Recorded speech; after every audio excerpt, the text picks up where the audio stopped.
You need strength. Good afternoon. Thank you for coming back. We have our third panel of the day. Distinguished guests here.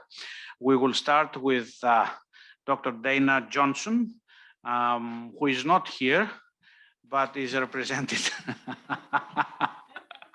by Scott Pace. Dr. Johnson is sick, I understand today, so Scott will take her place. Dr. Johnson is Director, International Outreach and Policy, Office of the Undersecretary of Defense. And then we will continue. With the rest of our guests. The next will be Kei Koizumi. Most probably, all of you know Kei Koizumi. So he is the Principal Deputy Director for Policy at the White House Office of Science and Technology Policy. He served there as Chief of Staff for a while, and before in this administration, and before the administration, Kei, I think you were acting director or just after? Yeah, acting director of the place. Okay, so this is an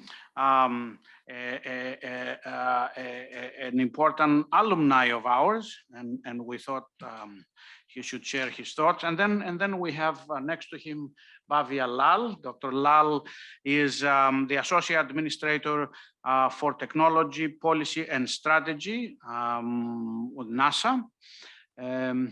Now, Dr. Lal, I am very proud that she is not a graduate of our program here, but she came to GW with a lot of accolades. Before NASA, she was at ISTP, Science Technology Policy Institute.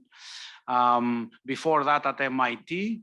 And I was very lucky that she did her PhD actually with under my supervision.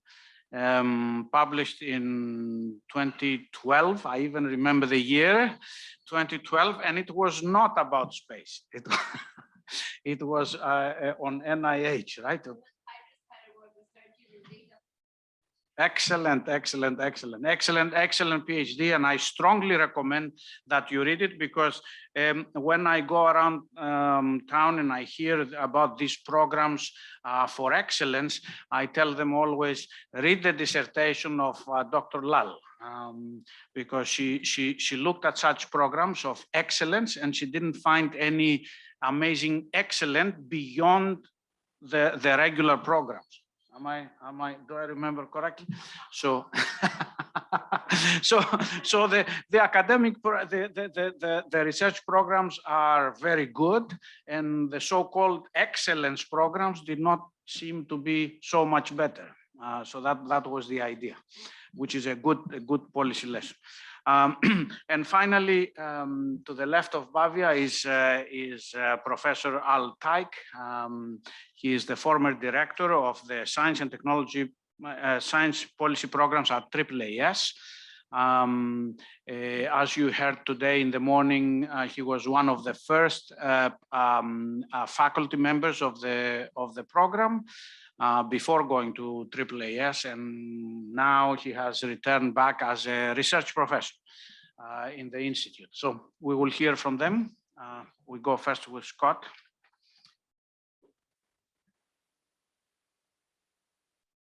And so if we could bring up the first view graph, please. The most important phrase in any space briefing, first view graph.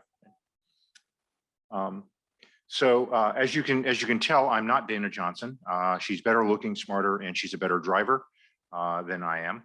But these are her charts and put together. Her current role as within the research and engineering establishment within DoD. So this deals with, for those who follow the terminology, 6.1, 6.2 money. So basic research, basic S&T.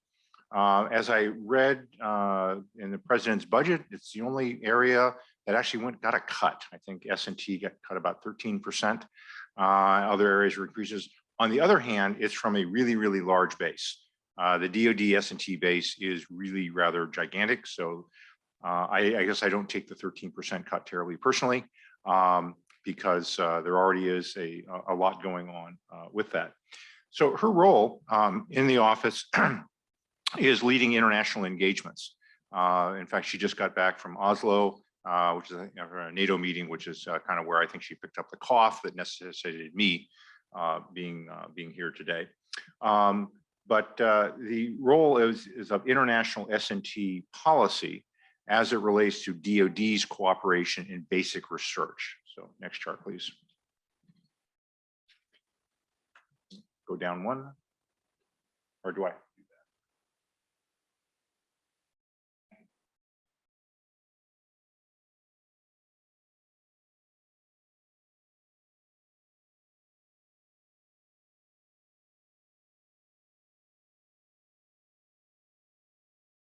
Eventually. Okay, so for a lot of S&T talks, there's an obligatory chart with Eisenhower's face on it, because in the 1950s, he did a lot in modern S&T policy. Here's a quote here from him about how the greatest achievements, scientific achievements in the world have been the product of free international exchange of ideas. There's not hardly a nation that has not made some significant contribution to modern science, and therefore in a free world, we have a lot to give and a lot to gain in security through pooling of scientific effort. So wisdom from 1957. Now, Eisenhower did a number of things to implement that. We know about reactions to the Sputnik program, the creation of ICBMs, but Eisenhower also created the Office of Special Assistant to the President for S&T, initially led by James Killian of MIT. He also announced the Department of Defense would establish a guided missile director directly responsible to the SecDef for missile policy. And in later 1957, approved the transfer of the Science Advisory Committee of the Office of the Defense Mobilization to the White House, reconstructing it, enlarging it to become the President's Science Advisory Committee. And the purpose of this committee was to promote a more direct relationship among the President and Dr. Killian and the committee. And I think Bonvillian will probably talk more at length maybe about that in the history from MIT's side, things with James Killian, I hope.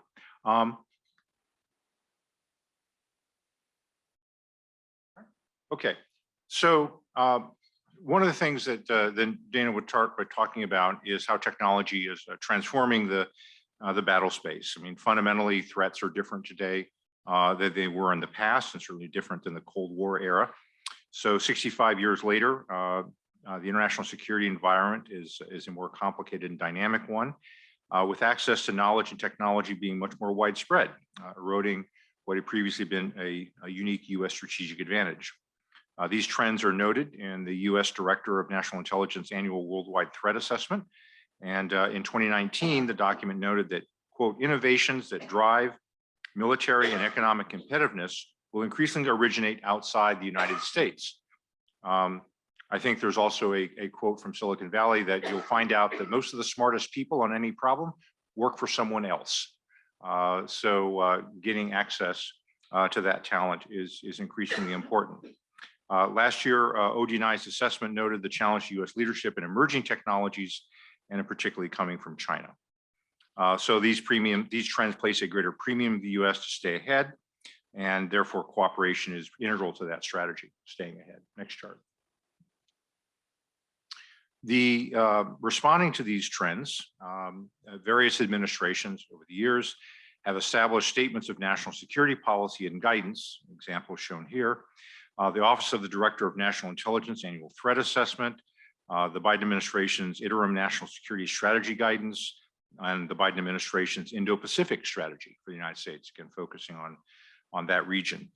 The document on the far right is a strategic vision of Dana's boss, Heidi Shyu, who is the Undersecretary of Defense for Research and Technology. And it's entitled Technology Vision for an Era of Competition, released in February of this year, and it's available online.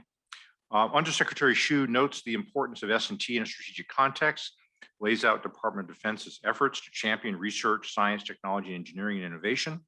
And she notes, quote, it's imperative for the department to nurture early research and discover new scientific breakthroughs to prevent technical surprise And the department must harness the incredible innovative ecosystem, both domestically and globally, in order to stay ahead of our competitors. And I would note that includes the private sector as well, whereas was noted earlier, a lot of innovation is not only happening outside the US, but it's happening outside of governments. Again, now the R&E's focus of the office is on basic through applied research. This doesn't apply to projects that have become programs of record. So if you want to do that, you'll go over to what's called acquisition technology logistics, AT&L, sort of the big hardware items. So this is at early stage work. Next chart.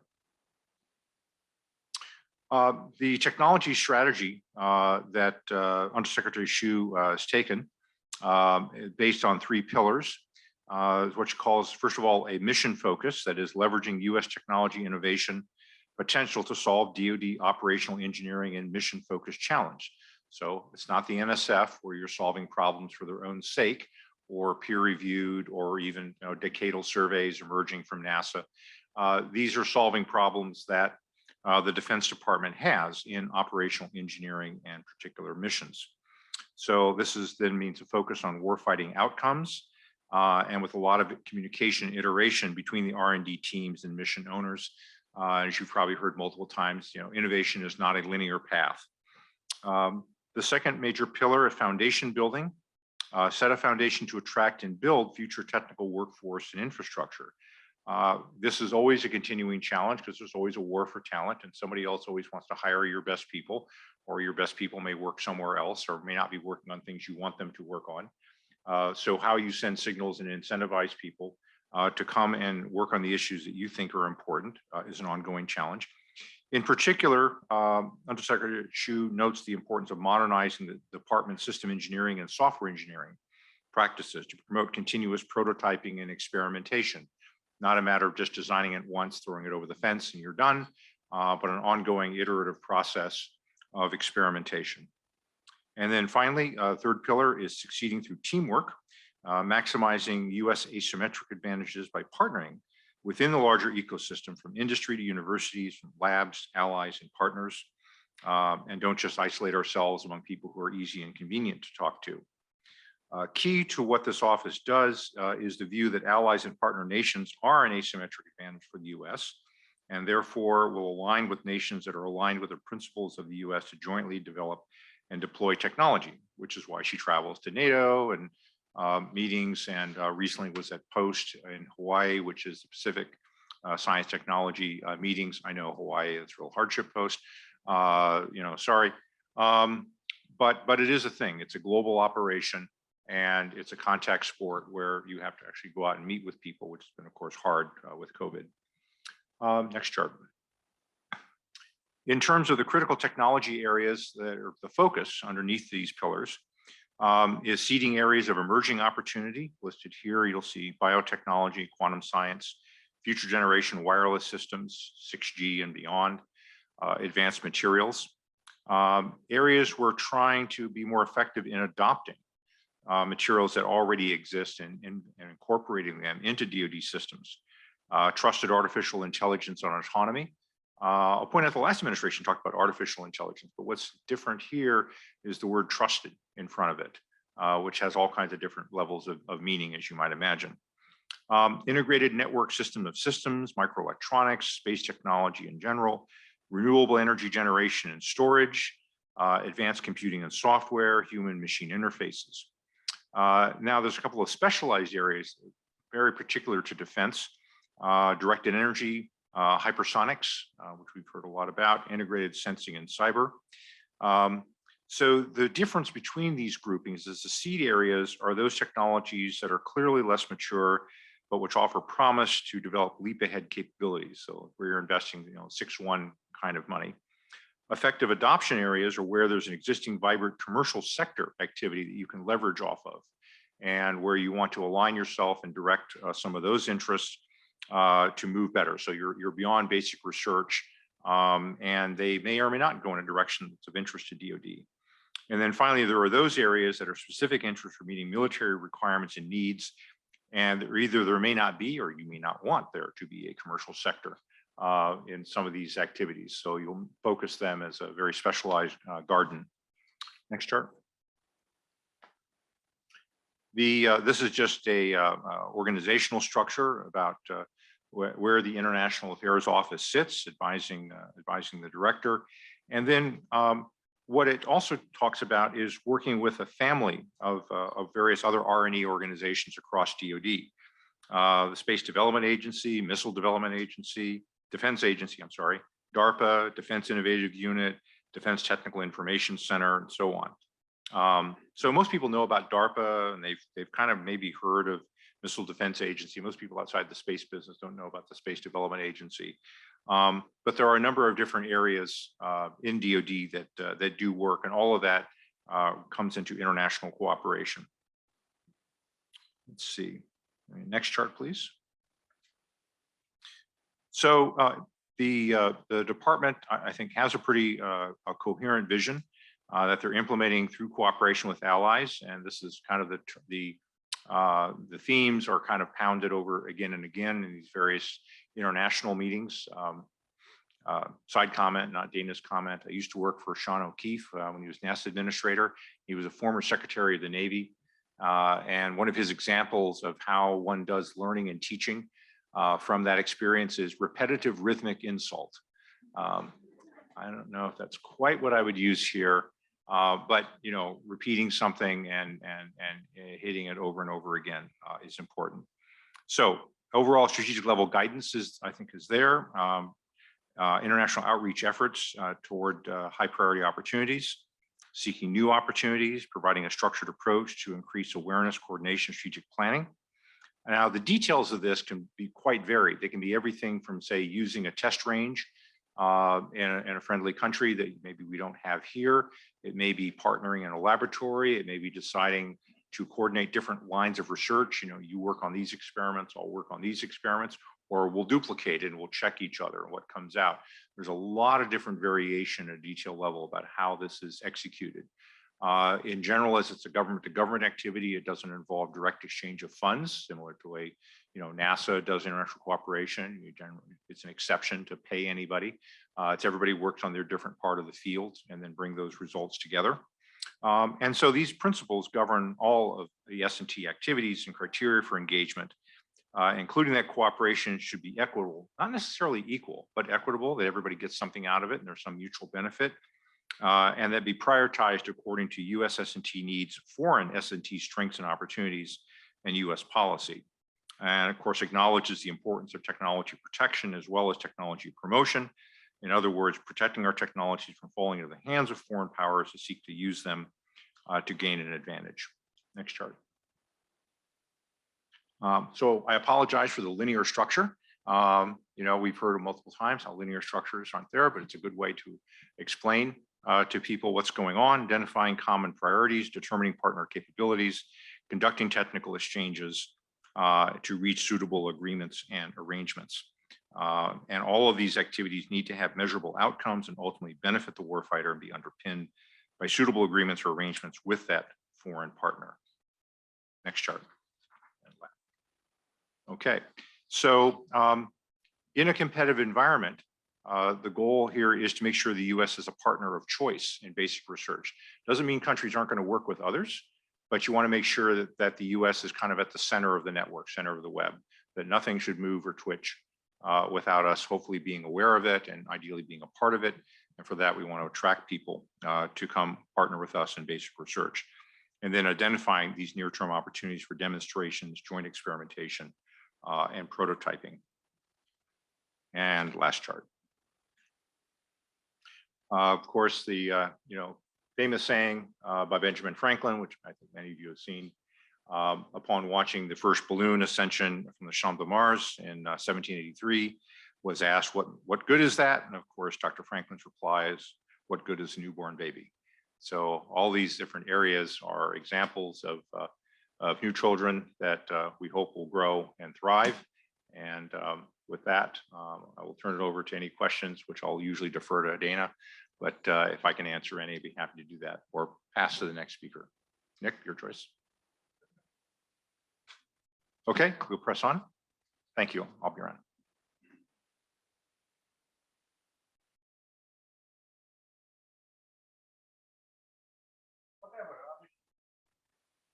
you're sitting next. All right, then I will be the next speaker. Hello, everyone. It's such a pleasure to be here back at GW, here at the program, which gave me my start. At the start, I will say that the views expressed are my own and do not represent my current employer, but they do come from, well, years of experience, starting here at GW in science technology policy, and then continuing after that at AAAS and at OSTP and back at GW briefly and in many other places. So it's been quite a journey. And I do like to tell people, you know, I'm a proud graduate of this program and I have not made it very far because I'm only 2 blocks away.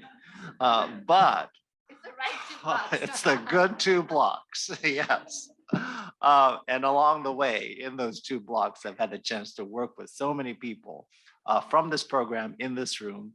And today I was being called on to offer some insights on international science technology policy and where it's going. And I thought I would approach that by giving you like 3 ideas, again, based on my personal experience of not necessarily where it's going, but where I would like it to go. And I hope that, you know, of course, working together, we can make science and technology policy go in a couple of interesting directions. So let me start with my first idea. And it starts with a question. My question is, in this time, here we are, the 2020s, how do nations navigate international science and technology cooperation policy? This is a question that we have to ask anew, you know, periodically, at least once a decade.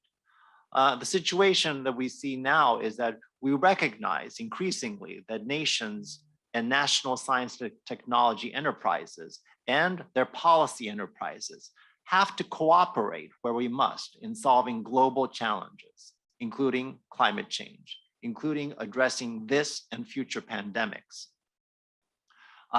And we are increasingly in this security environment that we face, which Dana alluded to, actually described in great detail. We have to figure out how, as national science and technology policy enterprises, we can collaborate first and foremost with like-minded nations and allies, but also figure out how to collaborate with people who nations that may not be so like-minded. And as we have seen with the Russian invasion of Ukraine, we still have to have the ability to turn on a dime and draw lines and reconfigure our collaborative and cooperative relationships at basically a moment's notice. So those are some of the challenges I face. And one challenge that we also face, especially in the United States, as I see it, is that with nations such as the People's Republic of China, we have to figure out how to make international science technology policy with respect to strategic competitors.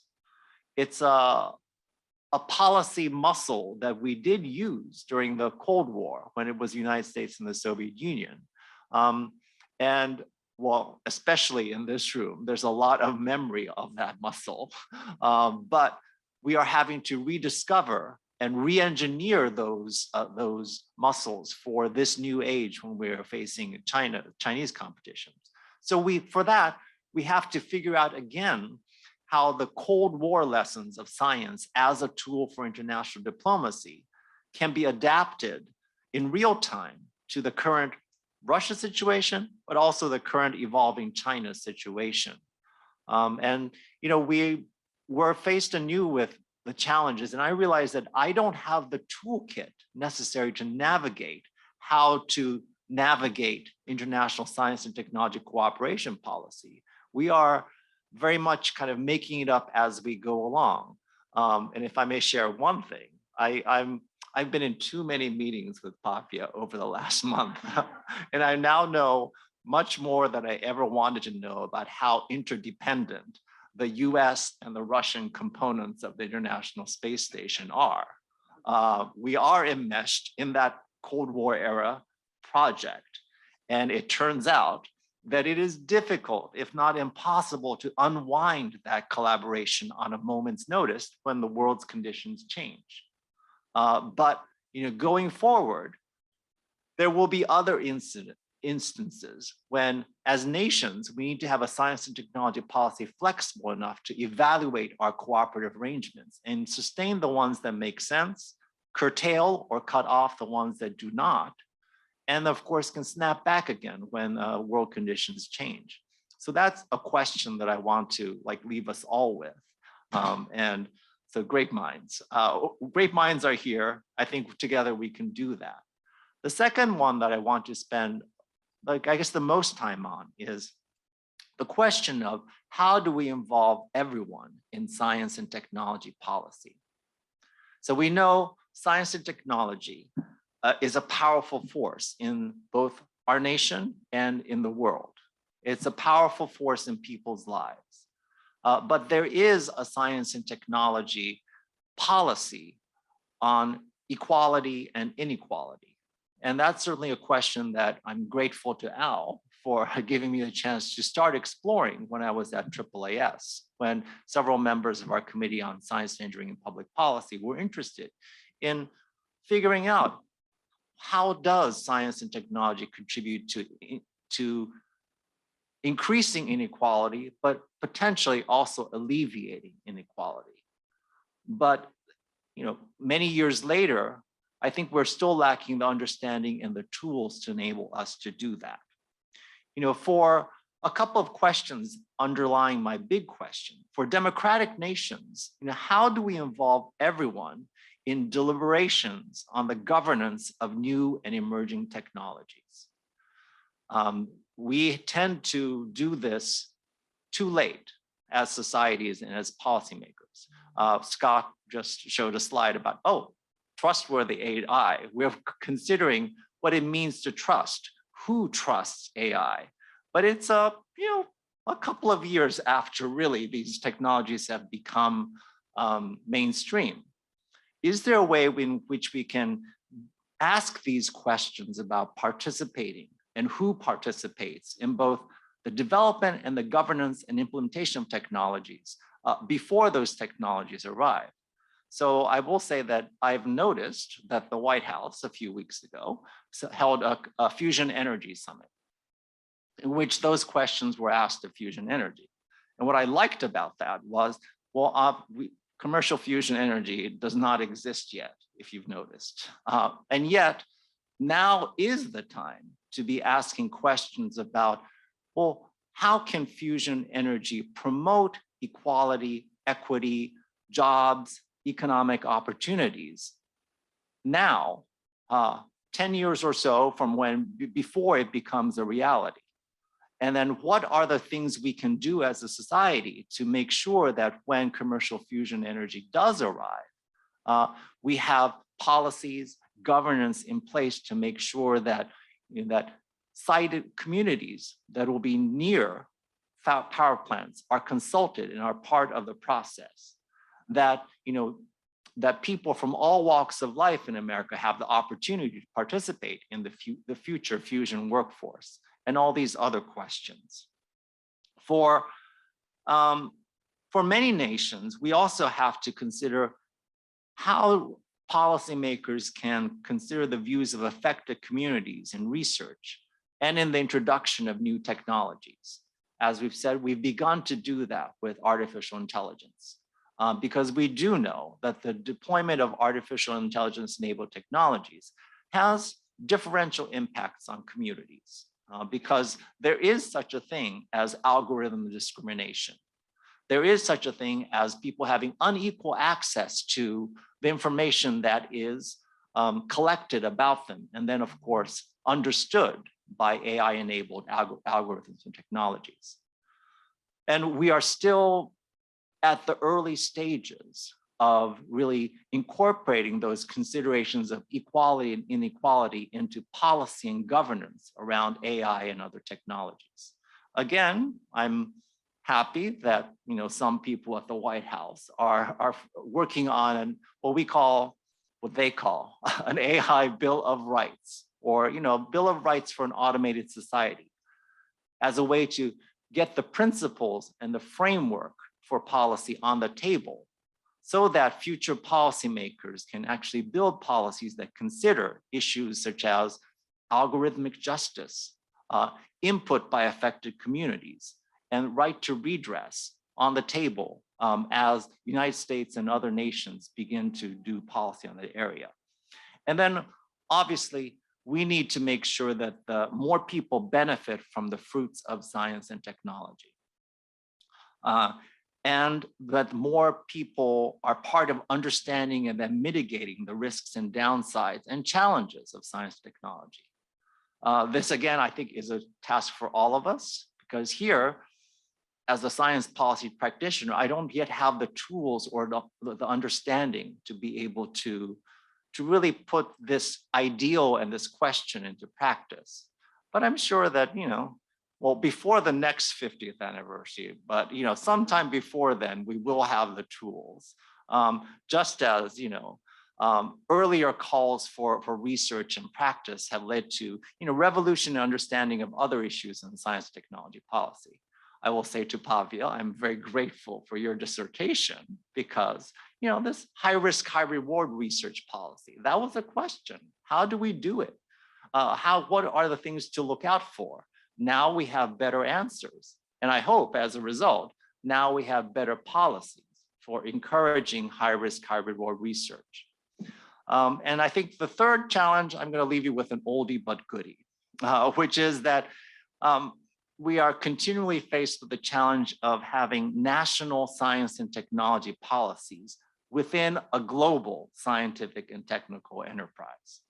In a world where more and more research insights, patent information, data, and papers are disseminated globally and instantly, how should governments like the US government approach research funding policies and other S&T policies to ensure the nation benefits from these national investments?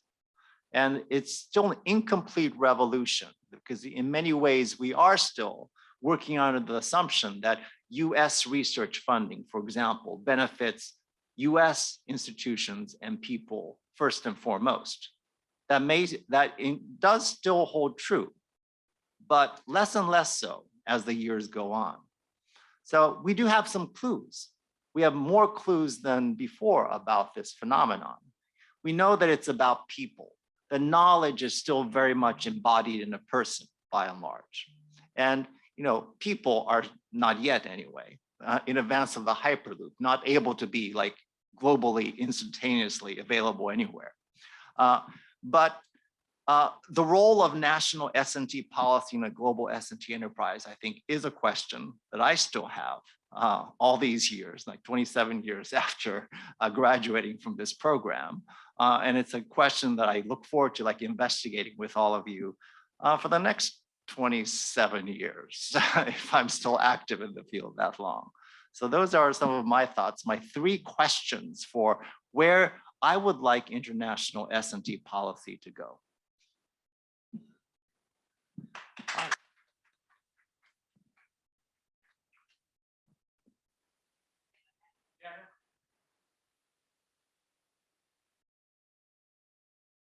Good afternoon. I'm so excited to be here. The last time Scott and Nick and I were in the same room, it was my dissertation defense. It was an exhilarating but a nerve-wracking day. And actually, I remember it was also a day after the derecho, 2012, the derecho hit and took out our house. So we were kind of living in a tent. So yeah, some nice memories were brought back, Nick. Since then, I have moved on to doing really focusing on space policy, and I learned so much in the program and so much from Nick and Scott.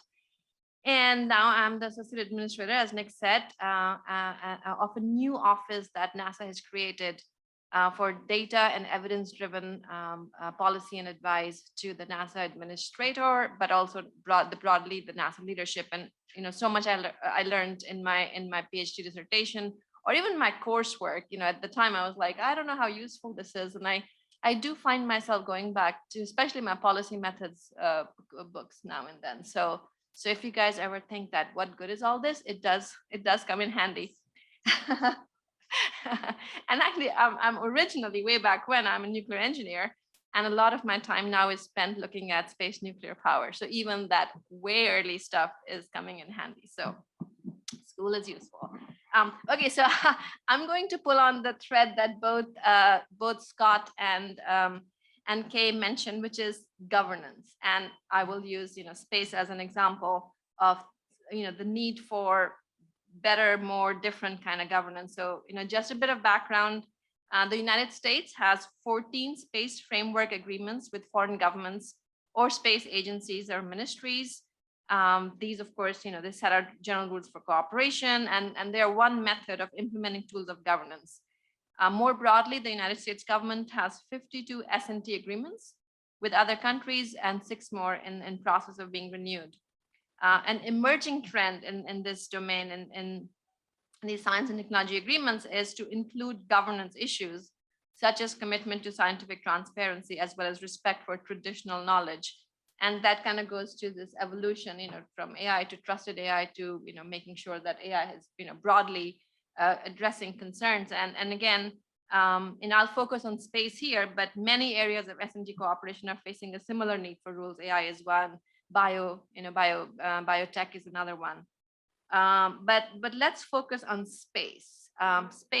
Global space governance was actually born out of the Cold War era, where only a few actors had access to space flight or launch capabilities, and most, and essentially all at first, were governments.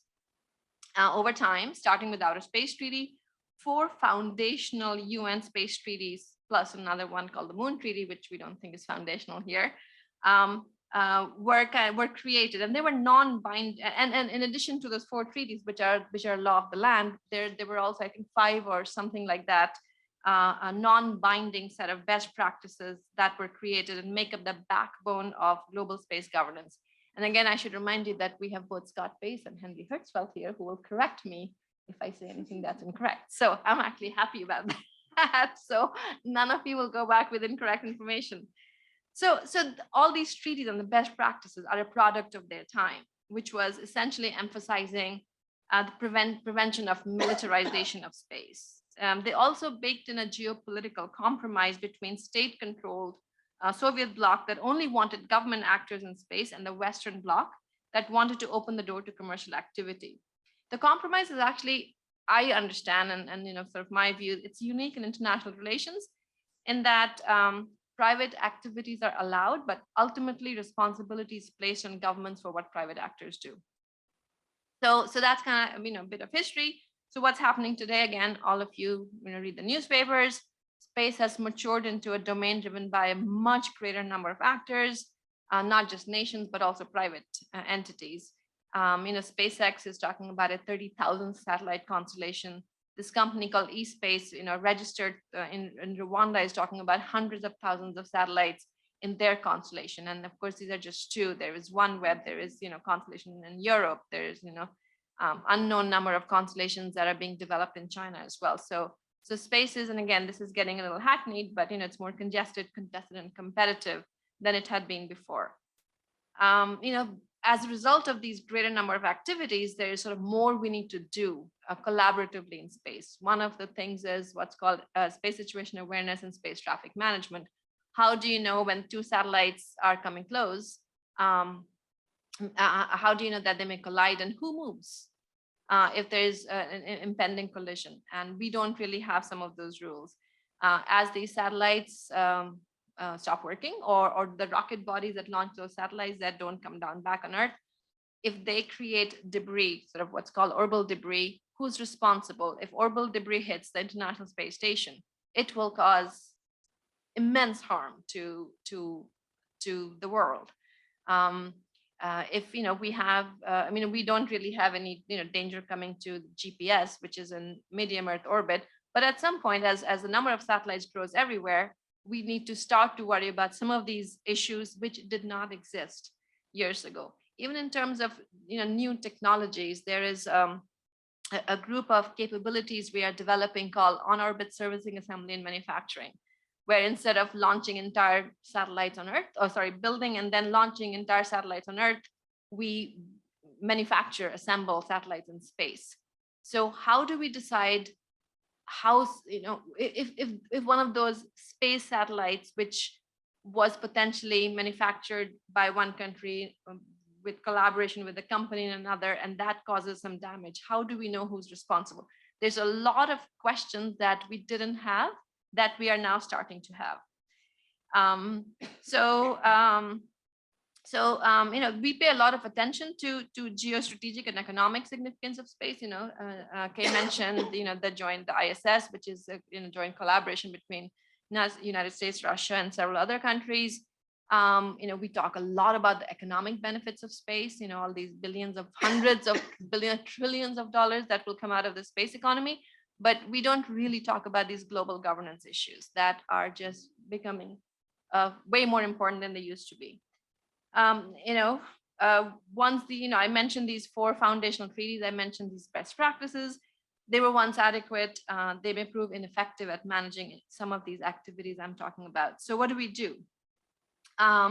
We need additional measures to ensure that there's stronger space governance and directed in a way that it improves the safety, security, and sustainability of space.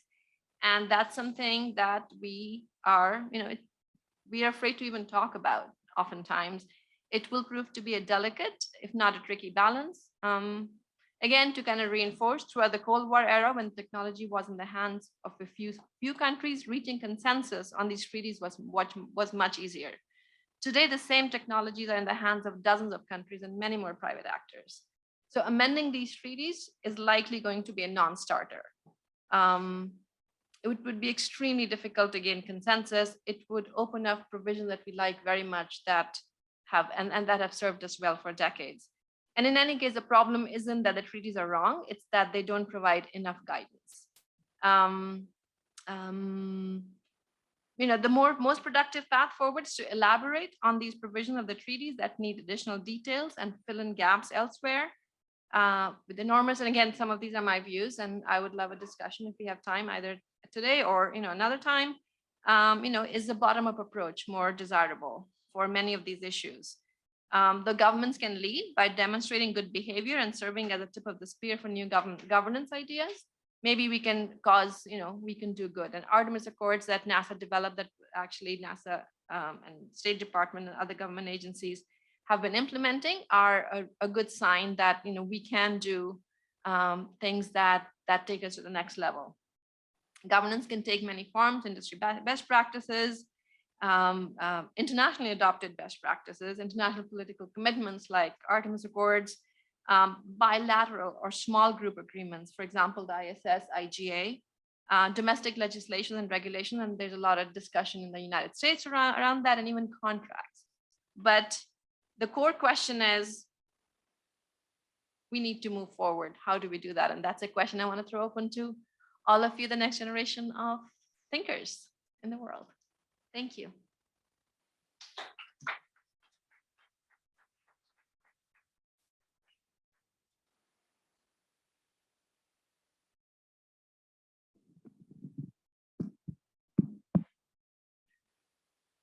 Good afternoon. I'm not sure what else is, but what's left to be said? Answer the questions that my co-panelists have asked, which I'm afraid I'm not going to do, but perhaps we can do in the conversation that follows, for which we have some time allotted. But I'll say just a few remarks based on my two terms here at GW, one back in the 1970s, and the most recent one for the past dozen years or so since I retired from AAAS. Well, first of all, I think ISTP is special in a number of important ways. As John Logsdon mentioned this morning, we're located in the center of downtown Washington, D.C. And that gives us some unique advantages of being in touch with people and being kind of the only academic program, especially when in science policy, that exists right here where everything happens. Second thing is that we have a long history, and that's why we're here, obviously. Been around for 50 years, and that's a long time for an academic program, at least in my experience. A lot of science policy programs have come into being and disappeared into the ether during those 50 years. And this program has survived, and it's thrived, and it's turned out some really, really excellent people. A couple of whom you, well, several of whom you have seen here. And they've gone far with the degree from GW, and that's very gratifying to see. Finally, we are part of a School of International Affairs, and I know that's partly by kind of coincidence, but as was explained this morning. But on the other hand, it makes us unique. I'm not aware, and I've looked pretty widely at academic science and technology policy programs throughout the United States. In fact, I did a study back in the 1980s. First time, you may not remember this, Scott, but I interviewed Scott when he was a student at the Rand Institute. A lot of these programs include elements of international affairs, but none of them, other than this one, is based in a school of international affairs. And I think that gives us a very interesting perspective on things. It's harder and harder to tell what's an international issue and what's a domestic issue. So what's our relative advantage if, those lines are blurred? And it seems to me that what we do here is that look at these issues, the international domestic issues, through an international global lens, really. We ask, what are their foreign policy dimensions? How does an particular issue, affect our relations with other nations as well as domestically? I have an undergraduate student who's been working with me on her senior honor thesis. And she's looking at the rollout of 5G wireless technology. It's a fascinating problem. I mean, to try and balance the advantages of this new technology with the risks that it brings and the difficulties that we have as an international phenomenon. More and more, the issues at the top of our agenda can't be considered without their foreign policy dimensions. The issues at the top of the agenda in particular have important international dimensions. Climate change, as we all know, these issues, climate change, the current pandemic, and the problems of communicable disease, which are really global problems now. It's not just COVID-19.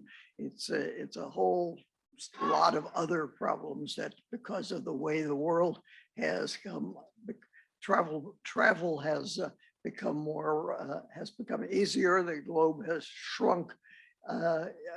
Those are really international. There's no way to confine them to this country or any other country, much as certain countries have tried. The energy problem, the food problem, the cybersecurity, space, of course, and artificial intelligence. And we've heard about these from people here who know more about it than I do. I think the ability to look at these issues from that global perspective, from that international perspective, is one of ISTP's unique strengths. With the exception of cybersecurity, maybe international artificial intelligence, these are not necessarily new issues, but what's new is the urgency of these issues and their global scope. Now, those of us who are going to be most affected by these issues are not me or those in my age cohort, but the newer generations. Choose whatever letter you like, Generation X, Generation Y, Generation Z. I've lost track actually what the current lingo is, but these newer, younger students, the ones who are going to inherit this world. They are the ones who are going to have to make the tough decisions that stem from the issues that we're facing today. And I find it very encouraging that there's growing interest in students today in devoting at least a part of their careers to these issues. There's evidence of this in the grassroots organizations. I don't know how many of you are aware of it, but among undergraduates and graduate students and early career scientists and engineers that are involving them more and more in policy. And I'm really kind of gratified to see that. I got into this field as a young undergraduate in physics at MIT in the 1960s.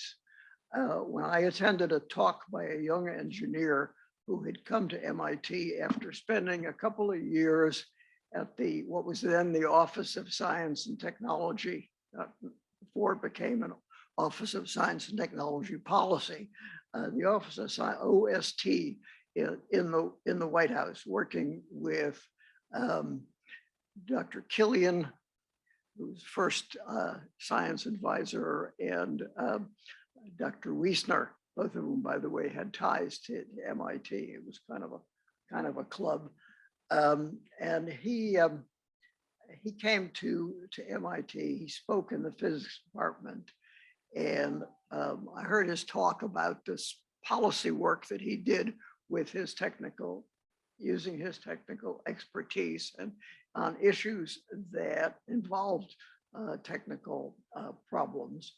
And I said, wow, I never realized you could do something like that you could be a person who interprets between scientists, engineers, and policymakers, and connecting science and policy. That really kind of turned me on and got me to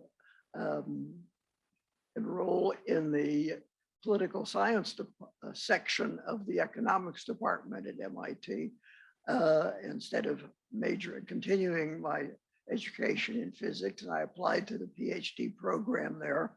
And I wrote a dissertation, by the way, on international scientific collaboration in Europe, which was at a relatively early stage in those days. And my thesis advisor, by the way, was the guy who gave that talk, Gene Skolnikoff. He became my advisor, and he is now an emeritus professor at MIT.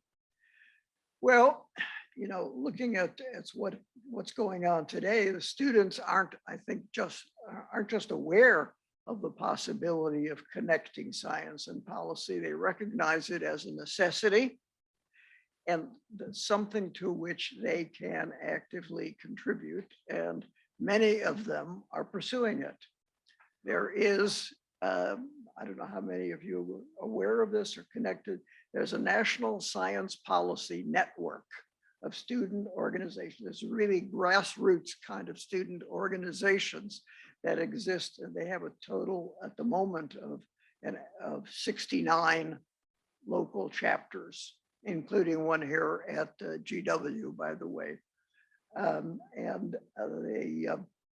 These are students who and young scientists and engineers who really want to do something with their knowledge of science and technology. They want to contribute to the solution of the problems that we have been talking about.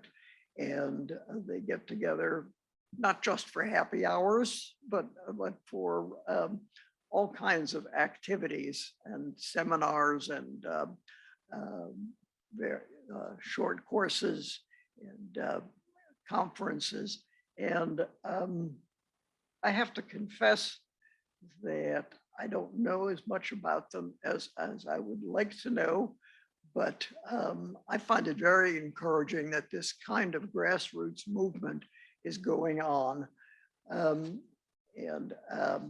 It's NSPN, as they call themselves, the National Science Policy Network, by the way, has a science diplomacy program, which offers them the opportunity, offers the students in this network the opportunity to get involved in international projects.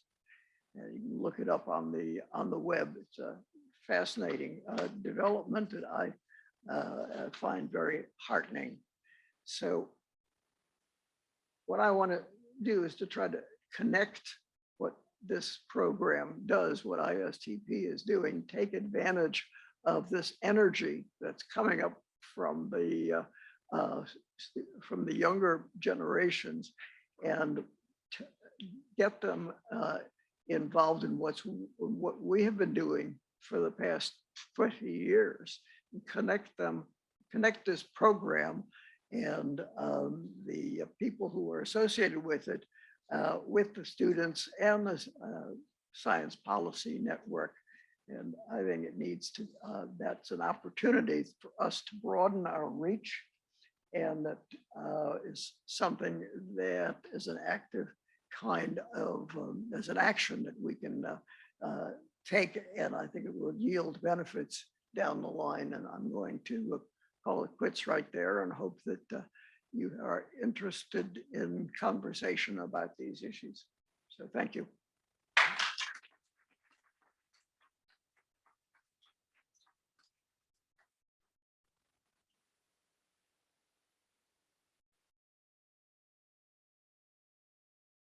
My question is, do I get a right of comment or do I have to begin? Begin. You should be you. Yeah. Yes. Yeah, we'll. No, you said some very, said some interesting things, and so I just kind of can't resist. First of all, one of the things about being in a school of international affairs, I get asked why, as a space policy institute and a school of international affairs, international cooperation is all well and good, and space treaties sort of all well and good. So what? And part of my response is that some of the more interesting issues in international affairs these days are in shared domains that are beyond traditional sovereignty. So cyberspace, outer space, the oceans, atmosphere, so on and so forth, are all areas of different human endeavor, but each one of them is unique and different. And one shouldn't try to treat one like the other. There's analogies and insights you get from different domains, but each one of them is somewhat unique and has their own history around it. So if we're interested in international affairs and how do states and non-state actors interact with each other in international stage, then one of the domains you ought to be looking at is space and what you learn and don't learn from other areas. How do we wind up securing our security and grow our economy and do other good things in a region where we don't have sovereign control? One of my arguments is that means you have to get other people to want to be nice to you. They voluntarily choose to align with. These are not the droids you're looking for, to go with you. And that means having programs where people can engage with you. It means seeing mutual benefits. It means being competitive enough to be normative, that you are a competitor, but that therefore you can then be at the table for setting these norms. So it is part of international affairs. I'll take issue with one thing that Bhavya said about militarizing space. Space was militarized since the first Sputnik launch. We haven't yet had widespread weaponization, but we're seeing our adversaries do that. I said, okay, our treaties are a product of their time and preventing the militarization of space. And which has failed since 1957. We've been military. Have failed, but I think the reasons we were putting for They slowed it. not put nuclear weapons in space. No. If I really go down the rabbit hole with on law, there was actually two different strains of thought in space law. One was very much a sort of a positive realistic school, which is what resulted in the treaties. The other, Andrew Haley, who was one of the founders of the International Astronautical Federation and Aerojet Corporation, all kinds of other things, was of the kind of pre-Sputnik utopian crowd that says space will not be a place of human conflict. It will be completely peaceful, completely utopian stuff that, you know, you'd almost have a hard time sort of seeing this. But this was a real debate back in the day. And we actually we've forgotten almost about that because we went down this much more, I would argue, realist school. I completely agree with you. Space was militarized. Yeah. Absolutely. But we want to,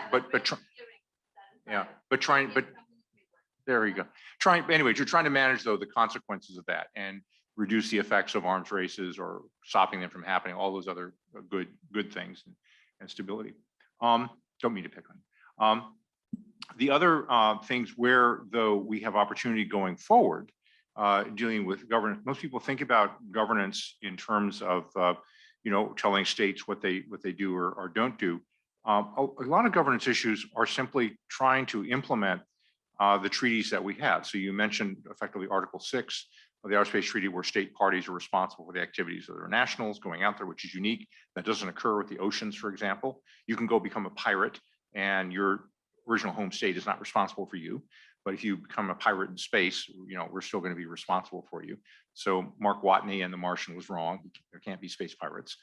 But that we have these new technology, new things that there is no licensing regime for.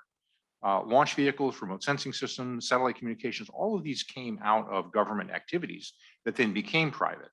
So we had something to start with. We have new things now like on-orbit servicing and repair systems, OSAM stuff. We have maybe in situ resource utilization. We have private space stations. We have all kinds of activities for which there is no existing licensing structure because there's no real precedent for some of these things. So how do we comply with our international obligations without creating some bureaucratic, made out of whole cloth regulatory system that would crush the very innovation that we want to encourage and happen while still complying? I think there is ways. The Obama administration had something called mission authorization. We tried to push that.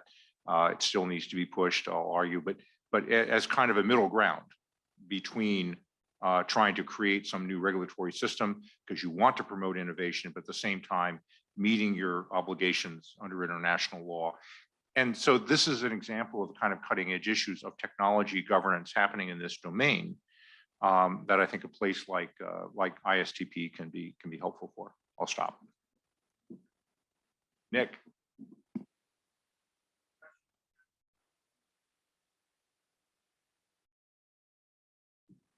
A prominent panel like this can answer this question. There is this term that is going around, is becoming very popular, and you mentioned it already more than once, science diplomacy. Now that's not a new term, but more recently it has taken a whole new way. How do you understand it? What does it include? Is there a definition? And what is different today from 20 years, 30 years ago?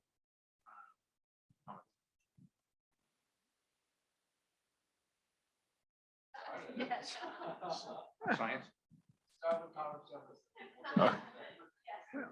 Okay. Yeah. Okay. Yes, and a picture of Eisenhower. So we do it all. So first of all, we recently had on February 23rd, we had a virtual symposium here on space diplomacy as kind of subset. And you know, we see every day with concerns about the space station. As I tell people, space station is not invulnerable, but hopefully it'll be the last thing to die. Yes, we could go down that detailed rabbit hole on it. But science diplomacy, more broadly, broader than space, actually, I would argue, has even a medieval history to it, which is, the idea of one of our other affiliates, Carolyn Wagner, writing about the invisible college, and then how academics writing in Latin back in the day would communicate with each other and formed a college and an intellectual community that transcended particular, nation states and where they were by that common language, a way of building together.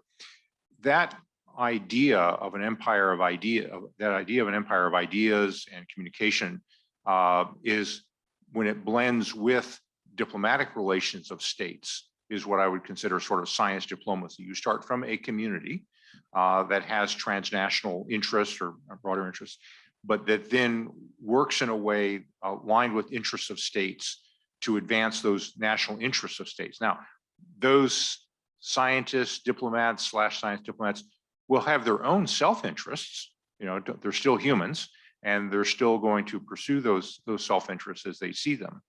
But they can be aligned with or embedded in broader national interests that would come from more sort of traditional diplomacy. So there is a thing one starts with, which is this intellectual community that comes out of a scientific or even intellectual community in general. And then how does that blend with the needs of a nation state? And then what do we do today in a more globalized environment, more democratized environment, where many more people have powers and capabilities that would have been astonishing, of course, even 100 years ago. How do those blend with or conflict with the needs of national interests today? When I talk a lot about space policy, people are tired of me saying this, but say it over and over, that sustainability and stability of policy requires being aligned with enduring national interests. That it can't just be, hey, space is cool or science is cool. It has to be, what are the national interests that this is aligned with? It is a derivative function. It emerges out of these larger national interests.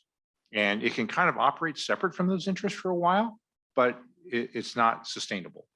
And so that's where science diplomacy, with blending national interests and transnational intellectual interests, comes together. So, longer answer, but Yeah. I would expand on that just a bit. And you're absolutely right, Nick, that science diplomacy is not new. But the term has come into vogue in the past several years. And I think one of the reasons is the explicit recognition on the part of both the diplomatic community internationally and national governments of the importance of science to their international affairs, just by virtue of the nature of those issues. You can't avoid them. You can't deal with them on a national basis entirely. So science diplomacy is in part, at least, the art of having to cope with those issues on a global basis and not just on a national basis. And it has you look it up on Wikipedia and you can find a definition there that has, I think it's 3 parts, but what it really is a recognition on the part of states that you can't cope with the most important issues of the day on a national basis. I would like to sort of add on that a plug for one of our faculty colleagues here, Martha Finnemore. And Martha Finnemore is an international relations specialist and leading theorist and so forth. And one of the things that she talks about is constructivism, which is the international IR theory of, you see something that you want to get and go toward, and you work with others to try to advance that. So it has a strong relationship to ideational factors and things that are not necessarily official national interest, but maybe the interests of that community. And you see that in multilateral organizations sort of a lot. She also talks about how constructivism can go bad. It gets disconnected from the sponsoring state, or it becomes self-interested and just simply identifies and advances the class interests of a particular group of people, or becomes self-dealing. There's lots of ways it can also go sideways, but it is a really real thing. So I would say that science diplomacy and this increasing international interest in it can be seen as an example of constructivism in international relations theory. And there are both good aspects and sort of worrisome aspects about that. You have people who have maybe very good motivations for wanting to solve problems, but you can't always completely separate them from what maybe their own self-interest would be, class interests or national interests, would be. And you have the danger of then those experts exercising state power that doesn't really have any sort of democratic accountability, leading to some of the trust issues that we talked about. And we don't need to go down the rabbit hole of public health authorities in the last several years about why trust is important. That's really kind of the problem that science struggles with, are these issues of authority, trust, legitimacy across national boundaries. So putting on my NASA hat, why do we invest in space? There's sort of intrinsic reasons, right? Is there life in the universe? Where did we come from? Where are we going? Can humans live off the land? Can we make money in space? And then there's instrumental reasons and soft power, science diplomacy, global leadership are those instrumental reasons. A person on the street may not care that we discover life on an exoplanet, light years away we can never get to. They would, or a policymaker may not care about that, but they would care very much that NASA is a tool of science diplomacy, even with the Russians at a time when things are so bad on the ground. So from NASA's perspective, that's kind of how beyond sort of the usual, we want to be good stewards of Earth. That's kind of the dichotomy or I guess the yin and yang of investing in space. That's how I think about it.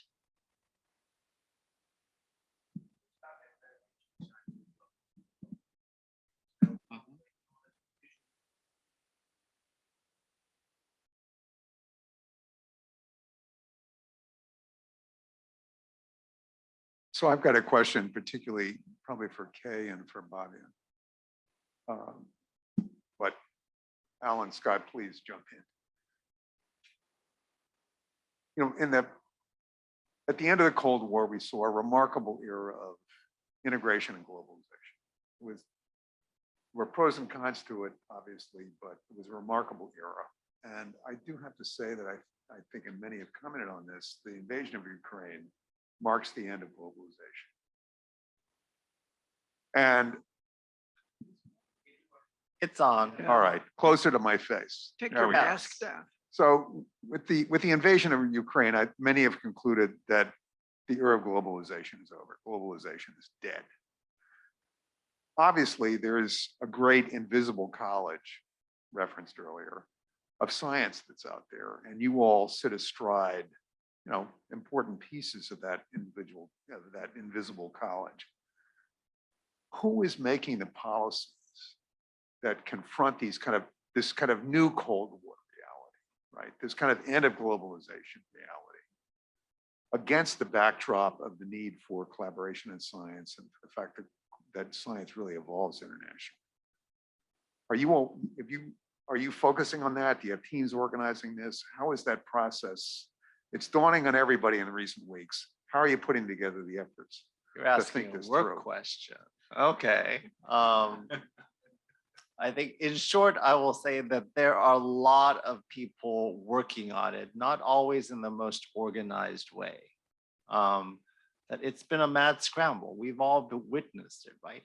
How does the global scientific community, which I think still exists, respond to the Russian invasion of Ukraine? And of course, you can break it out into like two main parts, right? How does the global scientific community respond to Russian members of the scientific community? And how does the global scientific community respond to Ukrainian members of the science community? And well, if there's anyone in charge, I haven't detected evidence of it because, you see multiple nations, organizations, universities, academies, all scrambling to come up with their stance on this question. So I think I'll observe that we're a long way from settling the answer to this this problem, because, in this age, there will be another similar situation to the Russian invasion of Ukraine in the future. There will be, other challenges in which, a global scientific enterprise has to figure out, well, how do we approach collaboration based on event X and then followed by event Y? And I don't know. I'll take a different example since Katie has touched the live drill one. Orbital debris, right? So at some point or the other, given the number of objects in low Earth orbit, there will be a collision. How will we, address that issue? And is that the Rahm Emanuel, never let a good crisis go to waste? Will we wait until then, till we have, on some kind of a global agreement on how we do space traffic management? We are failing today, both domestically and internationally to some extent. I mean, maybe we're making baby step progress, and Scott, the previous administration put together space traffic, Space Policy Directive 3, which tried to lay out at least a domestic regime and international counterparts, and we are making progress, but it is slow going, and maybe we need a crisis to get all of the right people coming to the right room with the right amount of budgets. I mean, sometimes it's just a matter of putting money in the right places, right? So it is a complex issue, and the one Kay mentioned is one, orbital debris is one, and there's even sort of more purely science ones. For example, planetary protection. We have all these rules around how we sterilize things before we go on a different planetary body, so we don't bring germs from Earth to those bodies, and then we don't bring germs back that may destroy us as a species. And again, there is a lot of churn in the community, and there's churn within NASA, there's churn with the scientific academic community, there's churn in international bodies like you and COPUOS, and I think we learned in the PhD program about muddling through and all of those things, and that's kind of where I see things happening, but maybe we need to change, and I guess rooms like this is where change happens. Or at least we learn how to make sense of those changes. Yeah. So like muddling through, that explains it. There's an academic theory as to why things look as confusing as they do. We talk about the scientific community as if it were a community. It's really a lot of different communities, and their political views are sort of like Democratic Party.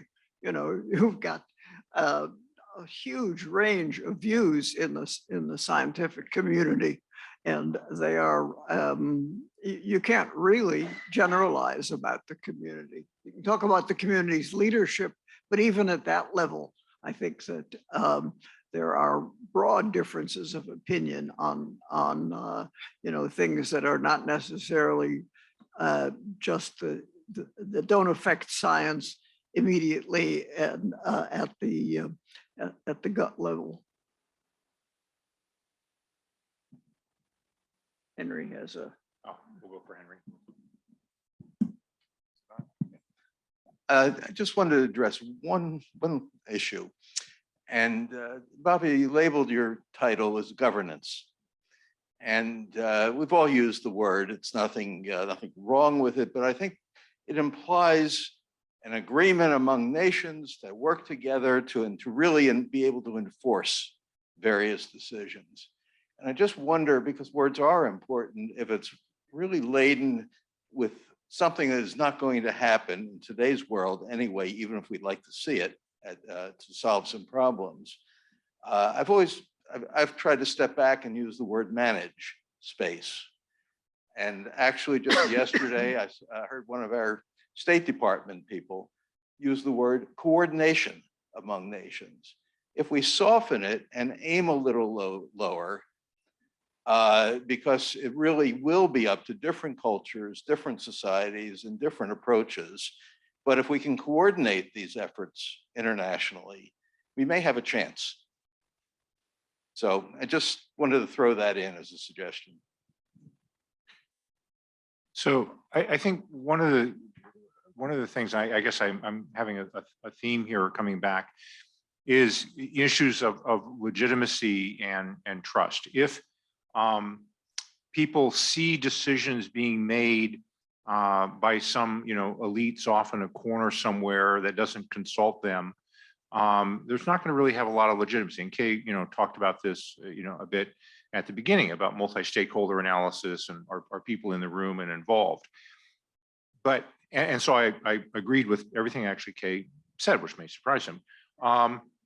But the problem is with people sometimes other than Kay, who take those words and they say, and they think they mean it, but they really don't.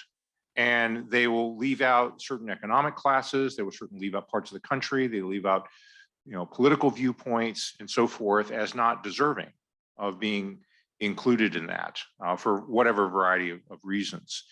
And that's really dangerous. That's where it starts really undermining. I think a lot of the things which have hurt and taken away from the great benefits of globalization that have come since the end of the Cold War have been sometimes very facile decisions about how everything will work out. That we'll do this for the World Trade Organization will work out. We'll do this policy relative to borders or economy and it'll all work out. And when it doesn't work out for someone, well, that's their fault. Boy, that is just a recipe for partisanship and polarization that you see today. And I think the challenge for people, those of us in the policy community, who are in many times a seemingly very irrational and emotional and hypercharged environment, and yet we're the advocates of rational thinking and analysis. So does that mean everybody who doesn't agree with this is just a bunch of idiots and we need to kind of suppress them? Or does it mean that our own thinking and accounting for multi-stakeholder analysis is not really broad enough or thoughtful enough? How do we create in a jungle, if you will, to use a metaphor, a garden? How do we kind of carve out and push back and increase the number of areas that we will agree to be settled by rational analysis and other tools more objectively? Doesn't mean we're going to do it for all areas. We're dealing with human beings after all. But how can we expand that range where we're going to put some issues and take them out of warfare and conflict or even hyperpolarization and get around saying, oh, okay, how can we make something work here? Well, how do we do a deal? And so this is where the technical or quantitative tools that we learned here in this organization also has to come up with the people tools for how and focusing on how do we earn legitimacy and trust and so forth for solving these problems. Because if we don't, we won't solve them. Sorry, end of speech. So I want to pull on that thread a little bit and get back to Kay's point too, which I thought was really good. Does that capacity for, let's call it participatory engagement to get a wider diversity of people at the table, does that capacity exist in our science policy community? And if it doesn't, where is it? Where can we get it? It exists, but I would probably say, of course, it's never enough. I mean, things like participatory technology assessment, participatory evaluation of technology, and participatory governance. Those are great concepts. And there are organizations, universities, and researchers who are adept at it. But I'm struggling with whether it's a supply problem or a demand problem. I think it's a little bit of both. That if there's increased demand for those more participatory approaches, then we may have more capacity to come up with solutions. So that's my hope.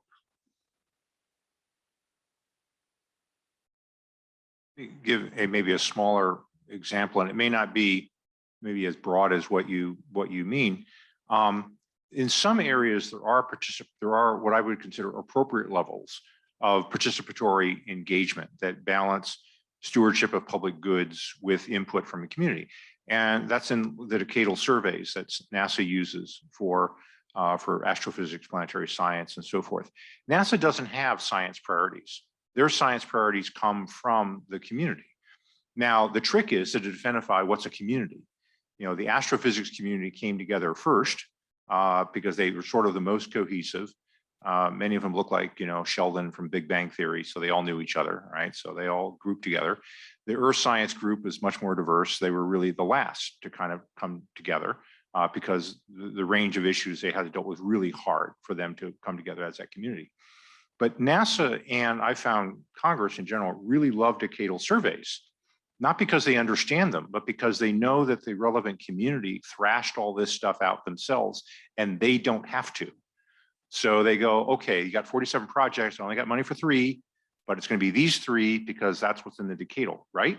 Okay, so the signal, the demand for decadal surveys comes from the Congress that needs to make resource allocation decisions, doesn't want to go through the thrash of trying to figure this out and doesn't have that capability, but wants the community to sort of self-organize and do that. And you can find examples actually with the FCC and other things like that where communities sort of self-organize. The tricky part is when the community can't be so bounded and identified, or if people feel excluded from that relevant, you know, community. That's sort of the hard part. So finding areas where you can advance it. You notice there's no decadal for human spaceflight because you just cannot figure out what that community is. So in human spaceflight, most of the major decisions, with a couple of exceptions, really are driven by geopolitics at a much higher level, because there isn't something like a decadal, you know, for human spaceflight. The high energy physics community is a good example of being able to get their act together and decide on their priorities internally.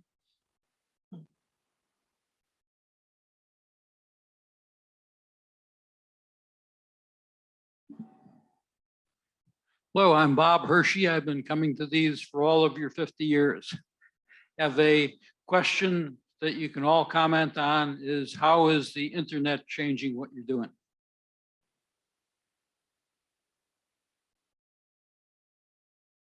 I think I'm going to skip that question. Yeah. Do you mean personally, or do you mean our organizations? You know, I can talk on anything, right? I would argue that one of the things the internet, obviously it's aided scientific collaboration and promoted ties, and you see new networks of people working together. It's also a risk area. If I go back to my my presentation that I didn't write on DoD, one of the big barriers to greater cooperation is cybersecurity is poor. So we'll cooperate with some countries, you know, UK, you know, Canada, Australia, and so forth. There are countries we may want to cooperate, you know, they're like-minded and friendly and everything, cannot trust the system that they've got in there for doing, say, classified research. So that's a barrier. So on one hand, it's been great. Where NASA has had problems in cyber, sometimes it's been not from itself, but from its partners that have produced problems. And so that's then a barrier to doing more cooperation. So double-edged sword on that.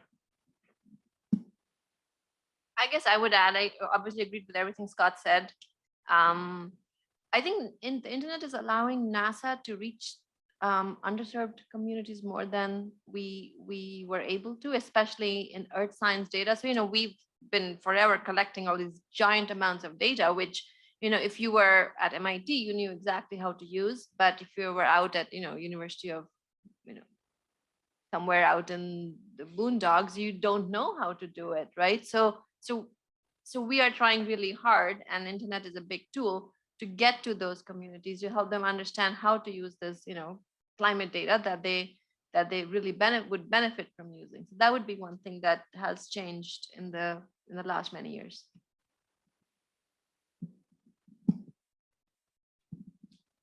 Hi, afternoon. My name is Jerry Case. I'm a research engineer in the aerospace industry, and I'm just concerned about the future of the talent and the brain power that's not being a part of the conversation in terms of underrepresented groups, African Americans, Hispanics, and most importantly, women. How do we tap into making sure we don't lose this talent to add to this conversation. So that way we can stay ahead of the game in terms of competition, because, you know, the work is being done, but systemically, equitably, K through 12 higher education in the workplace has a lot to work on. So, but in the meantime, how do we make sure we don't lose the talent and make sure we get these underrepresented groups that unfortunately are not getting to the other side of the science and engineering graduation stages? Good question. I'm trying to think how to answer that question in 2 minutes or less. So I think I will say, well, next time I'm teaching the cornerstone course at GW, whenever that might be, there will be an entire 2-hour class devoted to expanding access to STEM careers and opportunities using science technology policy. Because it's going to take at least those 2 hours to answer that. Let me try something that more shallow, but maybe a bit shorter. So two things come to mind. My undergraduate school at Harvey Mudd didn't have computer science when it started, but added computer science as a major. And then found out that maybe 10% of the school women took computer science. And this was in a school where roughly 40% of the school was women at the time. And it wasn't happening. So Maria Clave became president of that. She had been on the board of Microsoft and other places. And over a couple of years, she succeeded in raising the number of female computer science majors to about 50% of the program. And she did it through, I think, 3 subtle but important steps. One step was to, first of all, segment people who had been programming since they were 8 years old from people who hadn't, because some of those nerds would just make life miserable for somebody who hadn't been programming since they were 8 years old, and would then separate into people who had some prior experience with not. So started matching, you know, where were people coming from? Meet people where they're at, and don't dump everybody in the same pond. The second thing she did is a lot of the problem sets were simply that, problems, just go solve. They didn't really have a larger meaning to them. So, you know, go write a really efficient piece of code as opposed to figure out code to deliver water resources more efficiently, say, to a rural village. So she made problems that were more meaningful as opposed to things that were just, you know, kind of abstract. And then third is she paid for those women in the program to go to the Grace Hopper annual conference of female software programmers, and they would see a room full of 2,000 female programmers. All have had their own stories and backgrounds and so forth, but it was kind of like, oh, I can do that. And so by doing those kinds of things, meeting people where they were, changing the sort of the meaning and purpose of like, why is this important? Or what do you do with it? And then some role modeling, and these are other people who've gone down that path, you know, without beating anybody over the head or having to, you know, call out any other particular group. She sort of organically helped grow. Now, these are people who are already in a science engineering school, so it doesn't answer your question about, you know, K through 12 and how do people get to that part. But in terms of taking down barriers to women seeing this as a place that they could go and be successful at, I think she succeeded quite well. Second vignette, say, is I'm on a program for, I'm part of the admissions committee of a program on summer science program. So it's a long-standing astronomy, astrophysics program that started to branch out into biology. It's going on since post-Sputnik, one of the longest summer science programs in the country. And so we get these kids coming in, and I was a graduate back in mid 70s. I couldn't get in today because, I mean, you look at the kids applying and they're like stunning. We had a whole debate about decades or so ago about, you know, women in the program.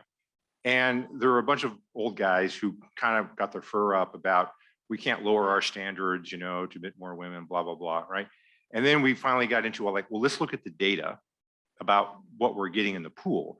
And we were fortunate in having such a stunning pool, I mean, stunning, that we weren't even admitting all the people who would do the program, that we just basically made a decision of like, okay, we're making it 50% female, end of discussion, move on. And there's no, there's no diminution of quality but we had a really deep pool to work with. So that was kind of like, you know, where we were at. The thing that we're running into today is it's really hard to find, you know, we talk about underrepresented minorities, you know, is what we're looking for. The standard, you know, white male is like missing. Most of all the top applicants we've got, I mean, just, and I'm doing a couple hundred of these things, are all usually immigrant kids, either East Asian, South Asian, some Black, some Native American here and there, but, and so the white kids are more, but not a lot more. The main thing we're seeing is people, the ones who are coming in who've kind of got this fire or drive somehow. And it's really in these sort of first generation, second generation immigrant communities that are coming in that we get a lot with.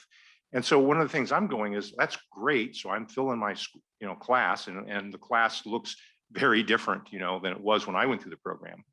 But I'm wondering what happened to everybody else, you know, who's missing there, not just on a traditional color basis, but more generally. So where are we losing students from? So I love the ones I'm getting, but I'm going like, somebody else is not here. Why is that? So.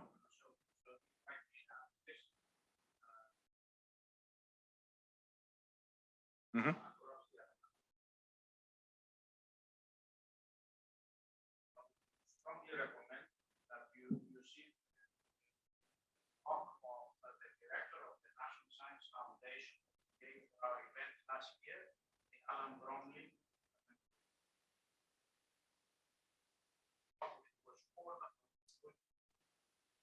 How that agency reach all these people. Program, which is this year in Canada, is going to be addressed by the science advisor to the Canadian. I understand that she's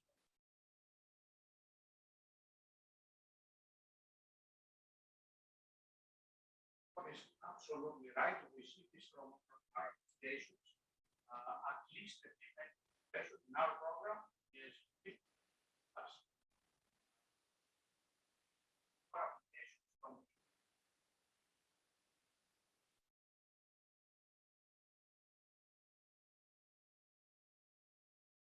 Or a problem. I think we have